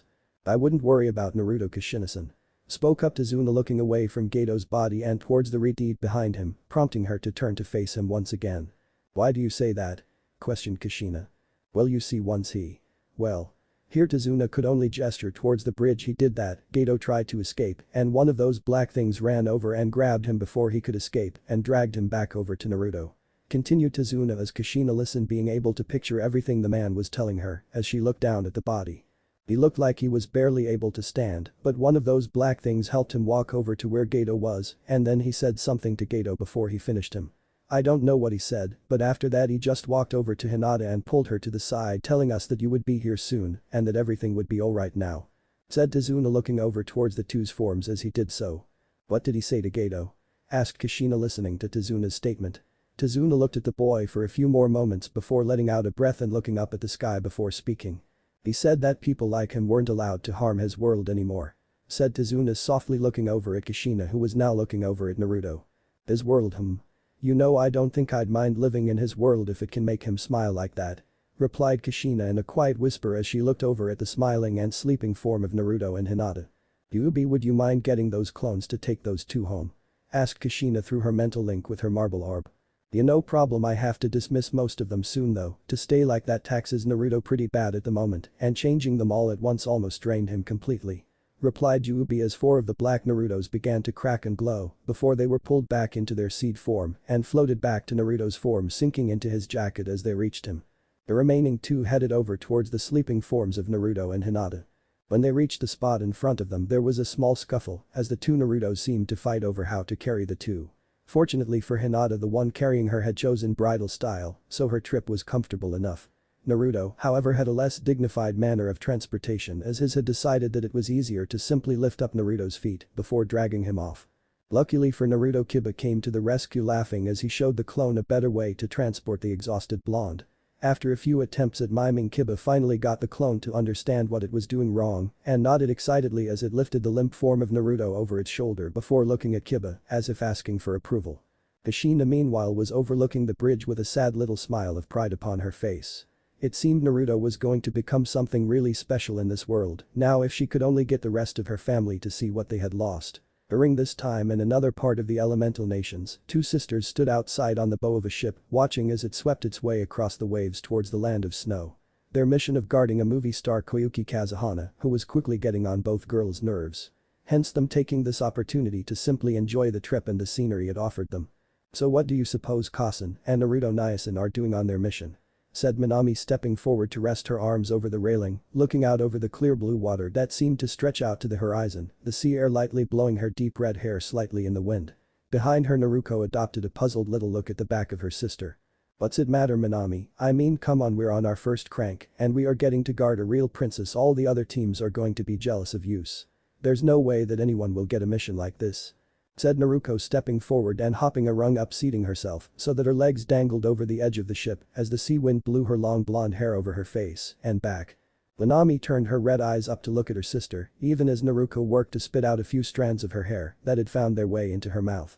Naruto, that doesn't matter, I'm just thinking about them, why does it always have to be contest with you and Nyasen anyway? Asked Minami, wondering about her sister's behavior.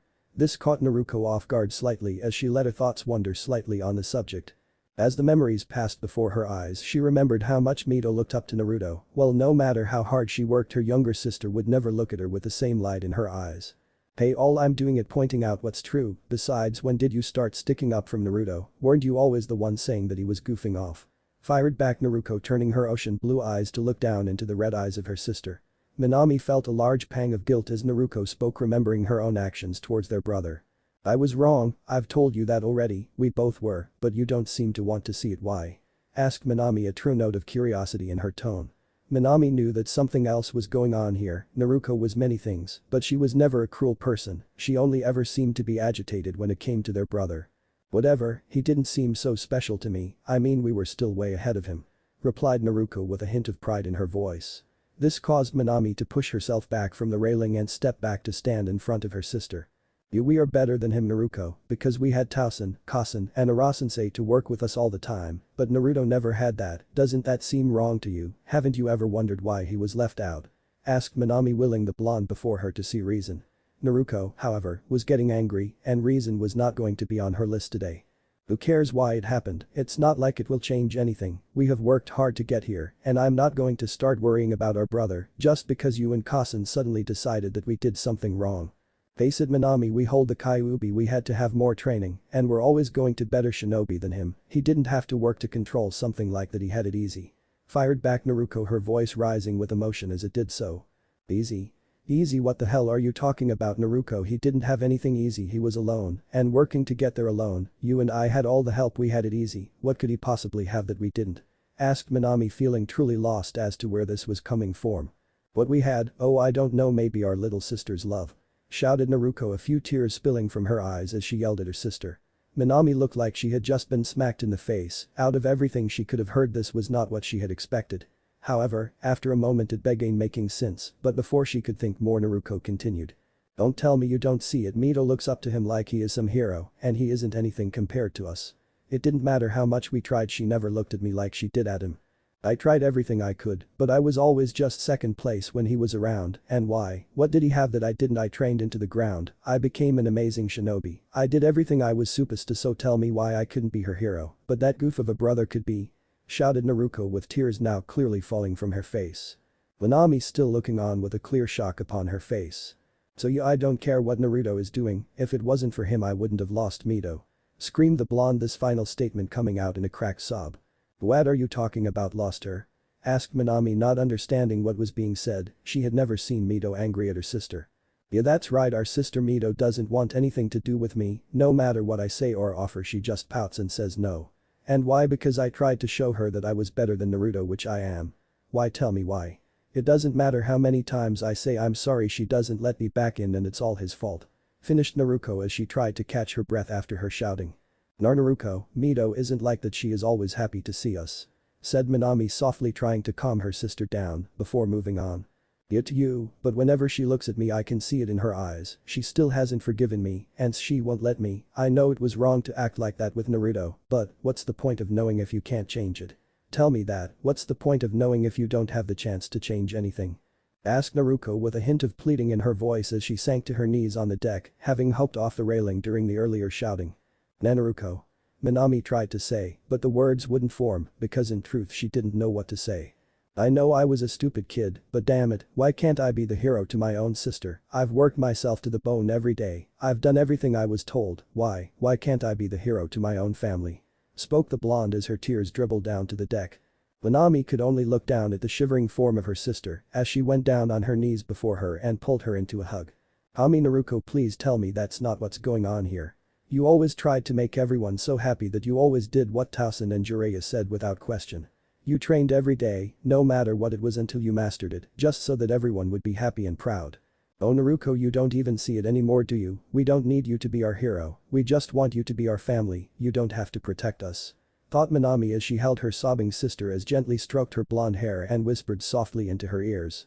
You don't understand, I did everything I was supposed to, why can't I be what I'm supposed to? Asked Naruto through her tears. It will be okay Naru, it's going to be okay, you don't have to be a hero to us, we just want you to be Naruto, our stubborn and silly Neeson, okay? Spoke Minami, pulling herself back slightly to look into her sister's face as she did so.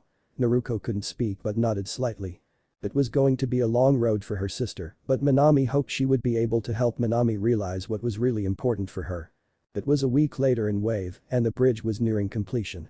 The battle had set the work back some, but more than that, the small nation was in a state of celebration at the demise of Geto. Team 11 was seen as the new heroes of Wave and the team had allowed themselves a bit of time to relax. At the moment our blonde-headed hero was seated at the kitchen table with his head resting on his folded arms as he muttered softly to himself. I create a new type of chakra from scratch, I trained for years to be able to master it and spend all my time to create the most awesome new move and now this is happening. Muttered Naruto as he looked around the kitchen living room of Tazuna's home. Tsunami was busy cleaning and putting dishes away at the sink, but that is not where Naruto's eyes were focused. No, what he was looking at was the black Naruto that stood directly to the left of the woman who was taking the dishes from her before proceeding to dry them with a small flower-patterned hand towel it was holding. Looking over to the living room area, he spied another two Narutos sitting on either side of the room, rolling a ball back and forth between them for Akamaru to chase, while Kiba was resting on an armchair. Over on the couch, Hinata had another of his clones, handing her the tools she needed as she worked to repair and fix up some new poisons for her Senbon launchers. Meanwhile, another of the clones was simply following Kushina around, helping her clean her armor, while the final clone was actually wearing an apron and sweeping off the back porch. Really? Shouted Naruto, seeing the last of the clones, causing all of the occupants around the room to look up at him, along with all of his clones, to stop what they were doing and turning their bright purple round eyes his way with a gentle humming noise. Over the past week they had learned that for some reason the clones he had created were unable to talk. Juubi and Kushina had guessed it was because they were effectively just shells for the chakra to move around and as a result didn't really have all of the necessary parts to actually create speech. They did, however, seem to hum slightly in response to questions. Whether this was due to a simple energy or release of actual attempts at communication, however, remained a mystery. What is it, Naruto-kun? Asked Hinata, looking up from her work and towards her pouting boyfriend. Nothing Hinata-chan, it's just I create this awesome new move and now look at it, he said gesturing around to the room while the occupants looked around at the clones, suppressing a smile at the one in apron with effort. I don't know Sachi, these seedlings of yours are pretty handy. Replied Kushina smiling as the seedling beside her turned his large eyes upon her and hummed in apparent enjoyment. Seedlings? Asked Naruto hoping that he didn't hear what he thought he did. Well Jubi and I thought it would be a good name for them, you know, seeds and seedlings. Replied Kushina with a small shrug as she looked around at the seedlings who were looking around at Naruto. Oh come on Kasen, that's the name Jubi used to call me when I was a kid, you two did that on purpose. Fired back Naruto. Well I thought it was a great idea for a name. Shot in Jubi. You know Naruto-kun, I think it's a nice name. Spoke up Hinata with a small smile as her seedling handed her another of her vials. Yeah man, these things are great, they are super strong and can help with chores and stuff, what's the big deal? Piped up Kiba from the chair he was relaxing in. Come on, they are an awesome jutsu, not some kind of housekeepers. Replied Naruto with a hint of pleading in his voice. Well I think they're cute. Spoke up Tsunami as he ruffled the black hair of the seedling beside her, extracting another low hum from it. They're not cute, they are dangerous amazing warriors who are going to help me change the world. Fired back Naruto. As the wide purple eyes of the dubbed seedlings looked back and forth between those that were talking. Oh come on Sachi, replied Kushina actually putting her hands on her seedling's shoulders and turning it to face ahead towards the blonde, you should be proud of them, they are so helpful and cute. Smiled Kushina as the seedling looked up between her smiling face and Naruto's pouting face. Stop saying that, they are not cute seedlings, they are awesome warriors. Said Naruto trying to keep what little dignity his newest jutsu still had. I say we take a vote. Spoke up Kushina, looking around. It's my jutsu, I'm not voting. Spoke up Naruto trying to argue his point, but before he could continue Kushina interrupted him. All those in favor of naming these little guys seedlings? Shouted Kushina raising her hand high in the air. Naruto looked pleadingly around at the group, but what he saw made him feel a sense of hopelessness. All of Team 11's hands along with Tsunami's were in the air, but what made it worse was that the seedlings had looked around at the hands up and raised their own in an attempt to mimic them. Over the past few days Team 11 had been working out the logistics of the seedlings and had learned several things about the new jutsu Naruto had created. The first thing that became apparent about them was that they were in fact not draining Naruto of any chakra. Thanks to their creation they were completely self-sufficient, but that didn't mean they were completely cost-free. It turned out that unlike their seed form, the mental strain of coordination was extreme and was going to take time for Naruto to get used to. Another thing they learned was that without direction the seedlings evidently seemed interested in learning things on their own and would follow the nearest person simply following basic directions and mimicking their actions. As it turned out the seedlings didn't get Naruto's experiences or memories, so Kushina had taken a few out to practice the standard katas so that Naruto could direct less concentration to them in combat and hopefully make them a little more independent in the fight. At the moment, however, Naruto was looking around with teary eyes as he saw his creations all siding with the rest of his team.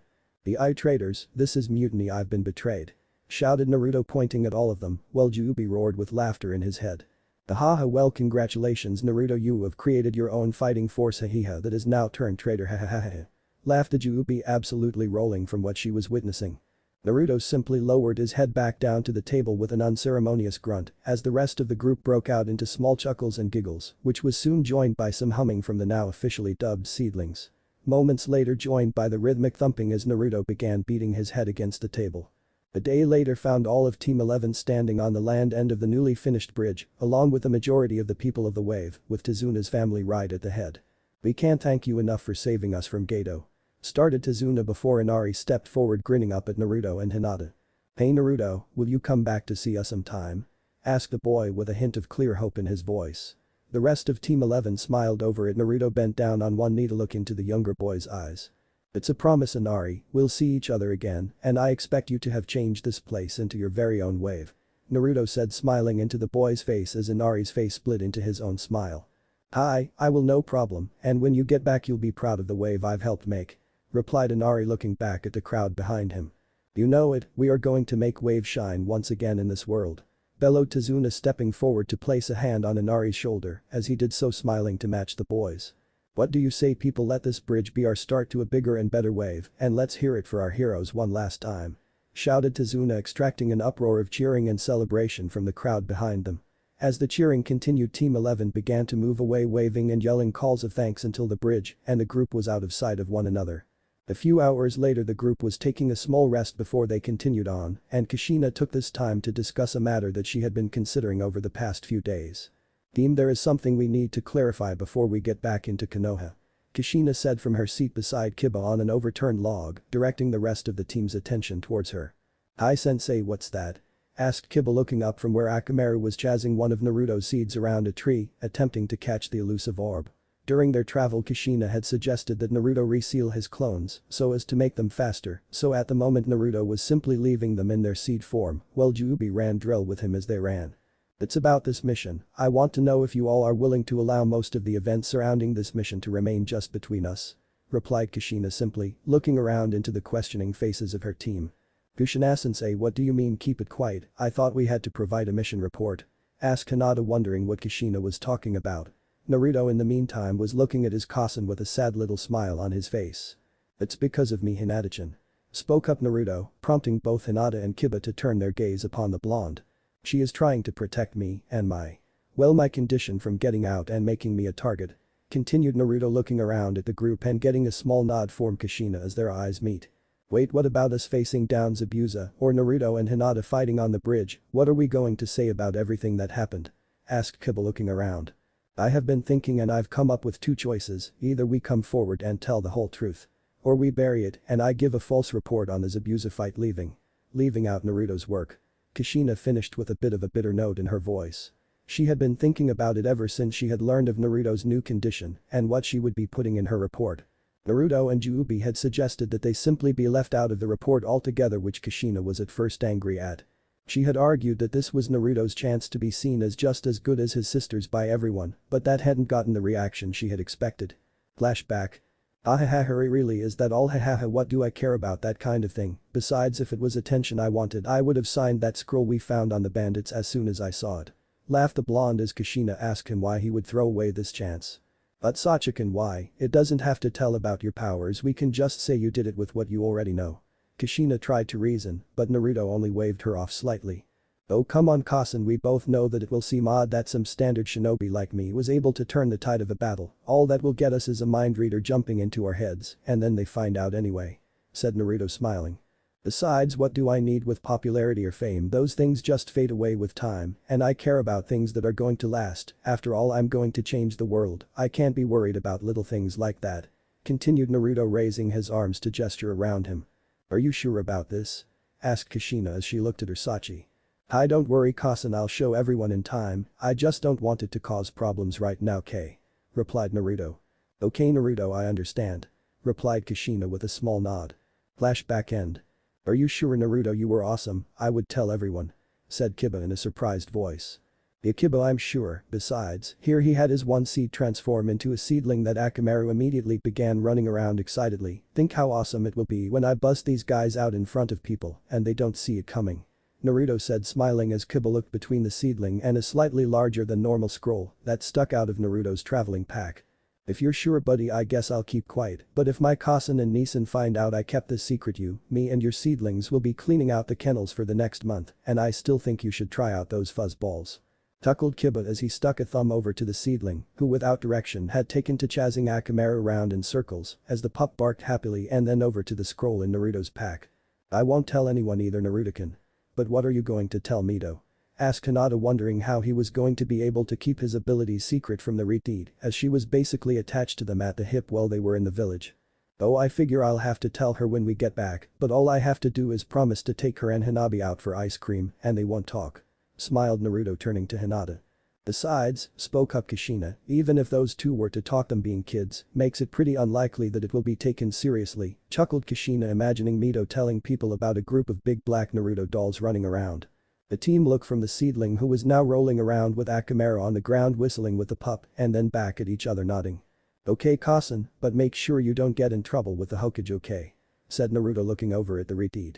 "Don't worry, it's him who should be worried about getting in trouble with me," replied Kushina, slamming on fist into an open palm with a loud smack. And with their conversation over, Team 11 gathered themselves up and headed back towards the village. What they didn't know was that another team was also on their way back from their mission and was traveling on a road much like theirs on the way to Konoha. It had been a few days since Team 7 had battled their way through the land of snow and managed to stop a warlord set upon creating a military powerhouse. After their arrival, Team 7 had been attacked by a group of snow ninja that they managed to drive off before they could capture their target. From there, the entire journey became a touch-and-go battle for the princess, where everything from military trains to flying dreadnoughts was involved. In the end, however, Team 7 had managed to drive the snow ninja back and allow the princess to not only save her kingdom but also herself in the process. The team had stayed briefly to see the princess's inauguration before heading back towards Konoha, having started back a full week before the group from Wave. At the moment, the team was walking down a dirt road in Fire Country with Kakashi and Sasuke up front, the sensei still with his face buried in his orange little book. Bringing up the rear were the Namikaze sisters, who were again having a quite heated discussion via their mental link thanks to the Kyuubi. Mindscape. Naruto, I'm telling you, if you just went up and tried with a niacin and didn't make everything a competition, he would open up to you, and so would Mito. Said a concerned Minami as she tried to get her sister to see reason. And I'm telling you that I've tried with Mito already and it doesn't work. Look Minami, I'm tired of talking about this, it's just not going to happen, besides I tried apologizing and nothing changed. Fired back Naruto. That's because you only apologized to Mito, you never actually tried with a niacin. Why, you know you were wrong, Naruto, just admit it and move on. Said Minami, continuing the argument she had been having for the past few weeks. Like you would care, you know Naruto is just a goof most of the time, besides like I told you already, it's not important right now, I have to focus on getting stronger, I have a duty to the village now that I'm a shinobi. Replied Naruto, falling back into the comforting words of her father and Iro-sensei used so often. You sound just like Iro-sensei when you talk like that, Naruto, don't you see there's more to life than just getting stronger? Fired back Minami. And what's so wrong about that? Both Iro-sensei and Tausen have always known what's best, so what does it matter? Responded Naruto, continuing on before Minami could speak again. Look, I know I made some mistakes, but there will be time to work on that later. Once I've gotten to become a chunin, then I'll be able to talk to them and it will all work out, you'll see. Continued Naruto with an air of confidence. Naruto, this isn't something that you should let wait, if you wait too long, then it may be too late. Pleaded Minami. I don't want to see you lose your chance at getting closer with our siblings. She finished softly. Minami, you worry too much, I know I broke down on the ship, but I'm okay now, just think if I hadn't focused so much on my training, we may not have made it out of that mission alive, and then where would we have been? Stated Naruto. What good will it do to be closer to them if I end up dying on a mission? Once I get strong enough to be able to take care of myself, I can work on repairing our relationship, but until then I have to focus on my training. Finished Naruto with a tone of authority. Dying would make it impossible to get to know them, but at the rate you're going I think you are likely to kill the opportunity, and what would be the good of being strong if they won't give you a chance? Asked Minami, looking to make Naruto see her side of the argument. This comment caused Naruto to dead stop in the road, actually causing Minami to look at her sister's face. What she saw was pure determination. It would mean I was strong enough to protect them, even if they hated me for it. Spoke Naruto out loud, drawing looks from Kakashi and Sasuke, who had only heard this last comment. Minami looked worried at this statement, while Naruto only nodded and continued forward past the two males of the group and off down the road. Minami in the meantime looked at the retreating back of her sister and could only worry even more. Nisan. Don't you see, we love you, we don't want a hero, we just want our Naruto, I just want us to be a family again. Thought Minami sadly as she waked forward. It's okay Minami-chan, I'm sure that it will be okay, I know, why don't you talk to Naruto about it, maybe he will be willing to help. Spoke up Kyuubi in the girl's mind, having heard the whole conversation. Maybe Kaiken, I just hope that Naruto will be willing to try, I hate seeing the family split like this. Replied Minami as she moved forward. I'm sure he will, and if not I'll prank him until he says yes, that'll work. Kyu happily said while Minami shook her head. Not going to happen, Kaiken, Naruto and Mito are more than enough pranksters for one family. Chuckled Minami, allowing a small smile to spread across her face. You're no fun. Pouted the Kyuubi as the Redeed and the rest of Team 7 moved forward. It was a few hours later that found Team 7 reaching the gates of Konoha, and as they neared the gates, a familiar group of people became recognizable at the gates. The figures of Team 11 stood before the gates as Kushina was silently cursing while filling out the necessary paperwork for them to re-enter the village. To the left, the rest of Team 11 was gathered around, joking and talking. Hinata stood in her usual long-sleeve shirt and vest, Kiba in his trademark grey hoodie, although at the moment the hood was pulled back, allowing his hair to blow lightly in the breeze. It was, however, the final member that caught both Naruto's and Minami's interest. Naruto stood with his back to Team 7 with his orange jacket with its tree insignia facing directly at them. From where they were they could see the black bodysuit that he now wore under it, as well as what looked like two sets of headbands, one tied over each arm right above the elbow. As the sisters watched they saw Hinata motion in their direction, prompting Naruto to turn to face them, his blonde hair falling slightly over his forehead without his headband to stop it, but what caught the sisters most were his eyes. Gone were the familiar blue and purple swirling pools, and in their place were two deep purple and black eyes that seemed drawn coming from their Nissan's face. What happened to Niacin? Thought Minami, seeing their brother change even as she lifted a hand to wave at her sibling, seeing him return the gesture with a small smile. Naruko on the other hand was simply looking at Naruto with a curious look on her face, as though trying to figure out what had happened by just focusing on the blonde in front of her. However, before either girl could make a move to inquire more, Kushina spotted the girls and threw the clipboard she had been holding into an unlucky Chunin's face, before running out to greet both of her girls with a bone-crushing hug. Naruko? Minami. Oh, it's good to see you, where are you coming from, don't tell me you had your first crank, how did it go, are you both okay? Kushina said, firing off questions while both girls slowly turned different shades of blue. Luckily for the sister, Naruto called to her a moment later. Hey Kasen, I think you need to let go or you might not even let them be conscious for much longer. Called Naruto, chuckling slightly at the sight before him. Kushina looked over to Naruto before looking down at the girls and adopting an embarrassed face as she loosened her grip on the girls, allowing them to catch their breath.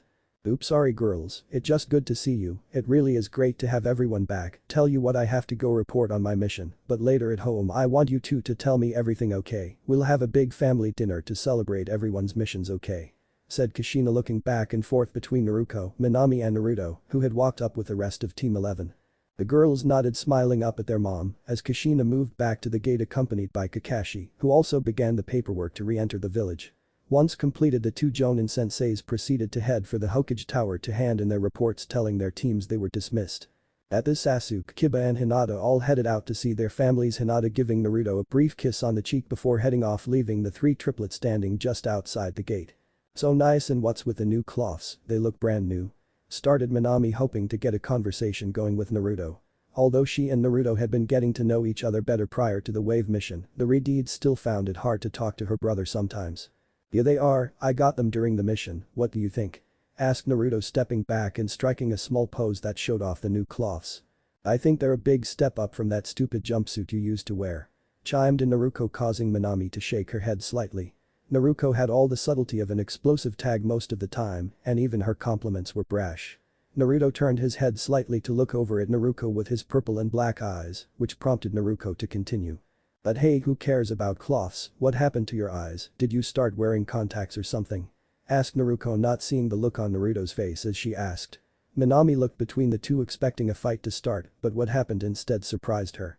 Naruto just gave a small smile while allowing his eyes to form little smiles of their own, before leaning in slightly to Naruko before speaking. I'm sorry Naruko, but you see I'm trying to talk to Minami here and I would really appreciate it if you didn't interrupt us or at least learn to speak in a bit more of a civil manner.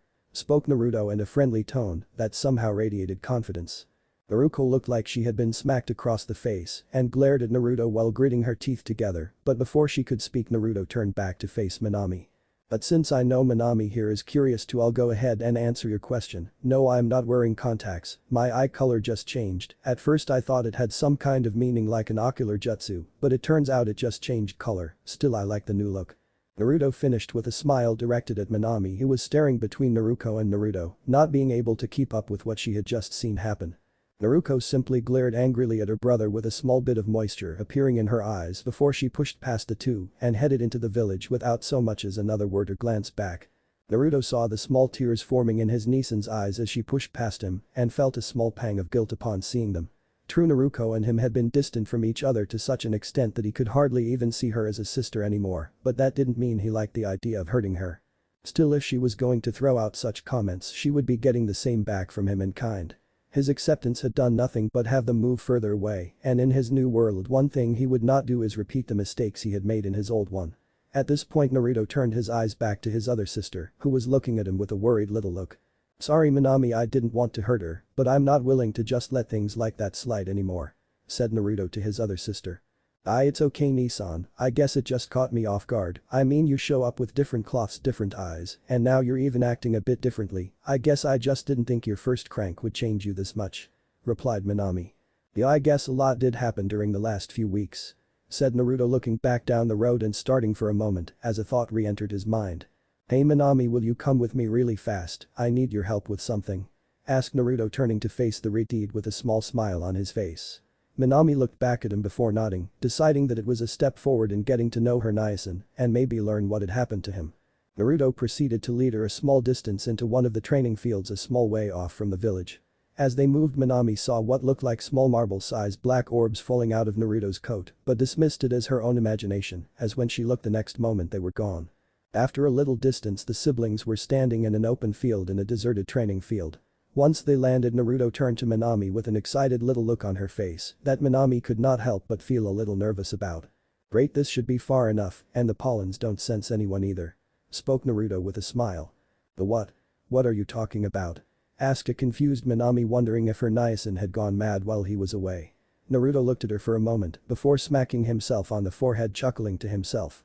"Oh yeah, I forgot you don't know, I need to remember that," Naruto said, allowing one of the marble-sized orbs to float out of his coat and up between the two, where it hovered, causing Minami to stare at it questioningly. "What is that?" asked Minami, serious, wondering what was going on all of a sudden with her niacin. I think I'll just skip to what I was planning, it will take less time," said Naruto after a moment of thinking, calling a seed from his back to float over to his hand, drawing his sister's eyes. "Niacin, what is that, and what do you mean planning, what's going on?" asked Minami, feeling very unnerved by what was happening all of a sudden. Naruto looked at Minami, tilting his head slightly, looking between her and the seed in his hand and back. "Look, I know this seems odd, but trust me, it'll all make sense soon, just let me put this on your head," Naruto said, lifting up the seed. This of course prompted Minami to leap back from her niacin with a small panicked look on her face, her mind racing to try and figure out what she was seeing and hearing. "Nice going, you baka, way to sound like you're crazy to her," berated the Juubi from inside Naruto. "What did I do?" asked Naruto, not quite seeing what it must have looked like to his poor niacin. "Baka, you might as well have started drooling saying join us for all the good you did," shouted Juubi, looking at the situation before her. As Naruto thought of what she had just said, he replayed the events and had to stop from smoking himself in the face. "Okay, yeah, I could have handled that better, but what am I going to do now? She is freaked out and I can't have her running back to Konoha yelling about this," asked Naruto. "Damn, you're right.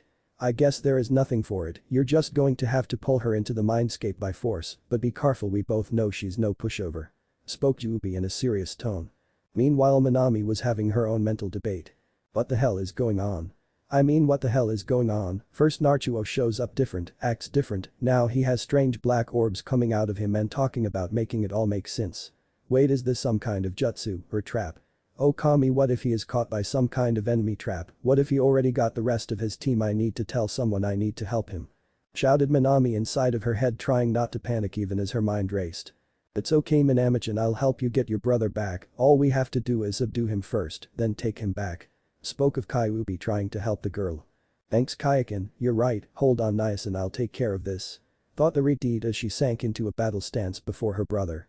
Naruto, seeing this, took a step back and allowing the seed to float up behind him softly. "Whoa Minami, it's okay, I know what I said sounded weird, but I can explain really," Naruto tried to say. "Naruto, I need you to come back with me to the village now, it will be okay, we'll get Tsunade and fix whatever this is," spoke Minami, not taking her eyes off her brother even as she began channeling chakra through her body. "What, no I can't Minami, please, really I'm fine, it's not what you think," Naruto started. "It wasn't a question niacin, I'm sorry but you need help and I have to get you back to the village now," spoke Minami as she began going through hand seals quickly before the blonde. "Oh crap," thought Naruto as he leapt back, allowing the other 5 seeds to fly out of his back as he landed, forming their circular formation behind him. "Bam, he has more of whatever those things are, I need to take care of this fast. Sorry niacin, but I might have to get rough with you," though Minami as she landed on the final hand seal before leaning back before spitting out several shots of concentrated water with a cry of water style great cannonball jutsu. Several balls of water, each the size of a cannonball, shot forward towards Naruto across the field. Before they could reach the blonde, however, they were impacted halfway by Naruto's seeds and exploded into light showers of water that fell to the ground between them. "What the hell?" thought Minami, seeing her attack fail before she formed a cross-shaped hand seal and called up some of Kyuubi's chakra to summon a small army of shadow clones. With a popping sound, the field was now host to around 50, some copied of Minami, all taking out kunai, and look at the blonde they now surrounded. "Sorry niacin, but this is for your own good," called Minami as she and the shadow clones rushed forward. Minami stopped, however, only after a few steps as she began to get the memories from her shadow clones nearest her brother. Images of strange black figures with purple eyes kept flashing in front of her, and from where she stood on the edge, she could see the periodic burst of smoke that signaled a dispersed clone. Before she could act, however, one of the figures burst out of the group rushing towards her. Acting on instinct, Minami slapped the seal located on the inside of her wrist, and moments later she had a windmill shrunken in her hand that she was hurling towards the oncoming figure. As she let the weapon fly, she got a moment to see the figure before her clearly. It looked like a solid black version of her brother with two round glowing purple eyes set in its face, even as it rushed towards her. She watched as her shuriken flew true and caught the creature in its left shoulder squarely. But before she could calibrate, her heart sank as the windmill shrunken cut through the creature's arm without even slowing it down. The arm flopped to the ground as the shuriken continued on, but the creature seemed not to even have registered the hit as it closed in on her. Leaping back, she flew through hand sign before firing off another blast of water from her mouth that impacted the creature squarely in the face, causing it to halt its advance for a moment. Again, however, her victory was short-lived as she saw the creature merely shake its head slightly before turning to look at her, before once again charging forward towards her. So justice don't slow these things down, must have something to do with those orbs. Thought Minami, slapping both her wrists, calling forth more windmill shrunken to launch one after another towards the creature that was again upon her. However, the creature seemed to have learned from its earlier assault and was now actively dodging the oncoming attack as it closed in, only taking glancing blows. What alarmed Minami more, however, was that as she watched, the creature's arm seemed to be growing back from the stump of a shoulder she had created. Seeing this, Minami cursed slightly under her breath. Damn it, they heal too, what the hell are these things? I guess I have to get in there to put it down for good. Minami thought as she summoned her final sealed weapon. What she now held were a pair of four-pointed collapsible shuriken. Unlike their windmill brothers, however, these shuriken blades were straight and looked more like elongated straight swords with smooth handles polished to a shine. Without a wasted moment, Minami charged forward and with a flick of her wrists, both shrunken with blurred spinning discs of steel that stayed on her palms held by a minuscule amount of chakra. As the two figures closed in on one another, Minami leapt into the air, twisting her body as she did so, spinning to add her weight behind her spinning blades as they cut into the figure before her. Her first blade proceeded to cut through the body of the creature, cleanly gouging a large mark into its chest, causing it to fall back slightly. Minami allowed herself to smirk a little at finally causing the creature to fall back. The creature in the meantime looked over at Minami and tilted its head slightly before doing something that frightened Minami to her core. From the creature's remaining hand, what appeared to be a web of black vines began to erupt from it, forming a strange outline that slowly began to take shape. A moment later, Minami looked on in shock as the creature held what was obviously a crude version of one of her windmill shuriken in its hand before it hauled its arm back, heaving the creation towards her. "Shit!" yelled Minami as she saw the shuriken whip past her a few feet to the left. So happy was she that the creature seemed to not know the proper way to throw a shrunken, Minami didn't notice as another of the creatures came rushing out of the battle towards her. She only took notice in time to make swift slice towards it. This creature, however, didn't stop its charge, and the momentum it had built up served to increase the damage of her hit, causing the blow to literally slice the creature in half, its two sides falling to the ground a few feet past her, carried forward by its own momentum. As she turned to face forward, however, the original creature had closed the distance and was now stretching its hand forward to grab hold of her head. Before she could do more than shout, the creature had reached forward with its remaining hand and poked her squarely in the forehead, and next thing she knew, everything went black. "Okay, I was really thinking about leaving it here, but I decided you've had enough cliffhangers for 1 week, so I'll cut you a break. For now." Minami opened her eyes, looking around her, suddenly seeing a peculiar sight. Behind her was the outstretching blackness of her mindscape, with its familiar cage and the Kyuubi peering out at her and around. However, before her and slowly working its way forwards was what looked like a grassy meadow and blue sky.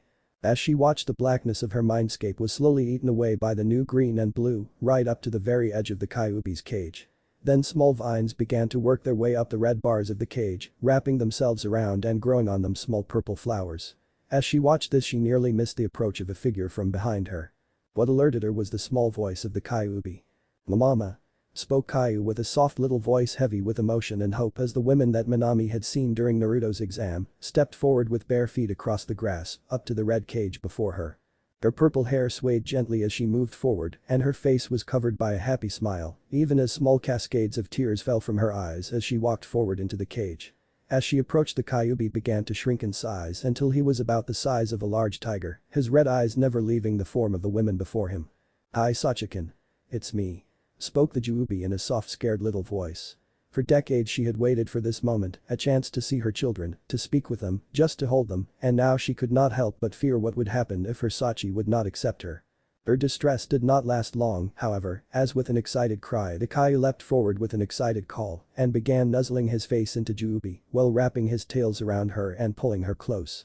"Mama. It's you mama," called Caillou happily as he and Juubi embraced each other. Minami in the meantime was looking on feeling like her head was about to explode at what she was seeing. Before she could do more than stand, however a hand found itself on her shoulder, prompting her to look to her left to find its source. What she saw was the sheepishly smiling face of her Nissan, who was rubbing the back of his head as he looked at her. "Sorry about that Minami, but it would have kind of ruined the surprises for Juubi, still sorry that I scared you," the blonde said towards his sister. Minami looked at her brother's smiling face before looking back at the cage and its inhabitants with a questioning look on her face. "But you, she, where, how?" started Minami before she descended into a fast-paced bit of gibbering. "I think I might have broken her," chuckled Naruto looking at his clearly lost red-heated sister with a smile. Thank you for watching this video, I hope you enjoyed it. If you want to see the next part, don't forget to turn on notifications by hitting that bell icon. Please like, subscribe, and comment below to let me know your thoughts.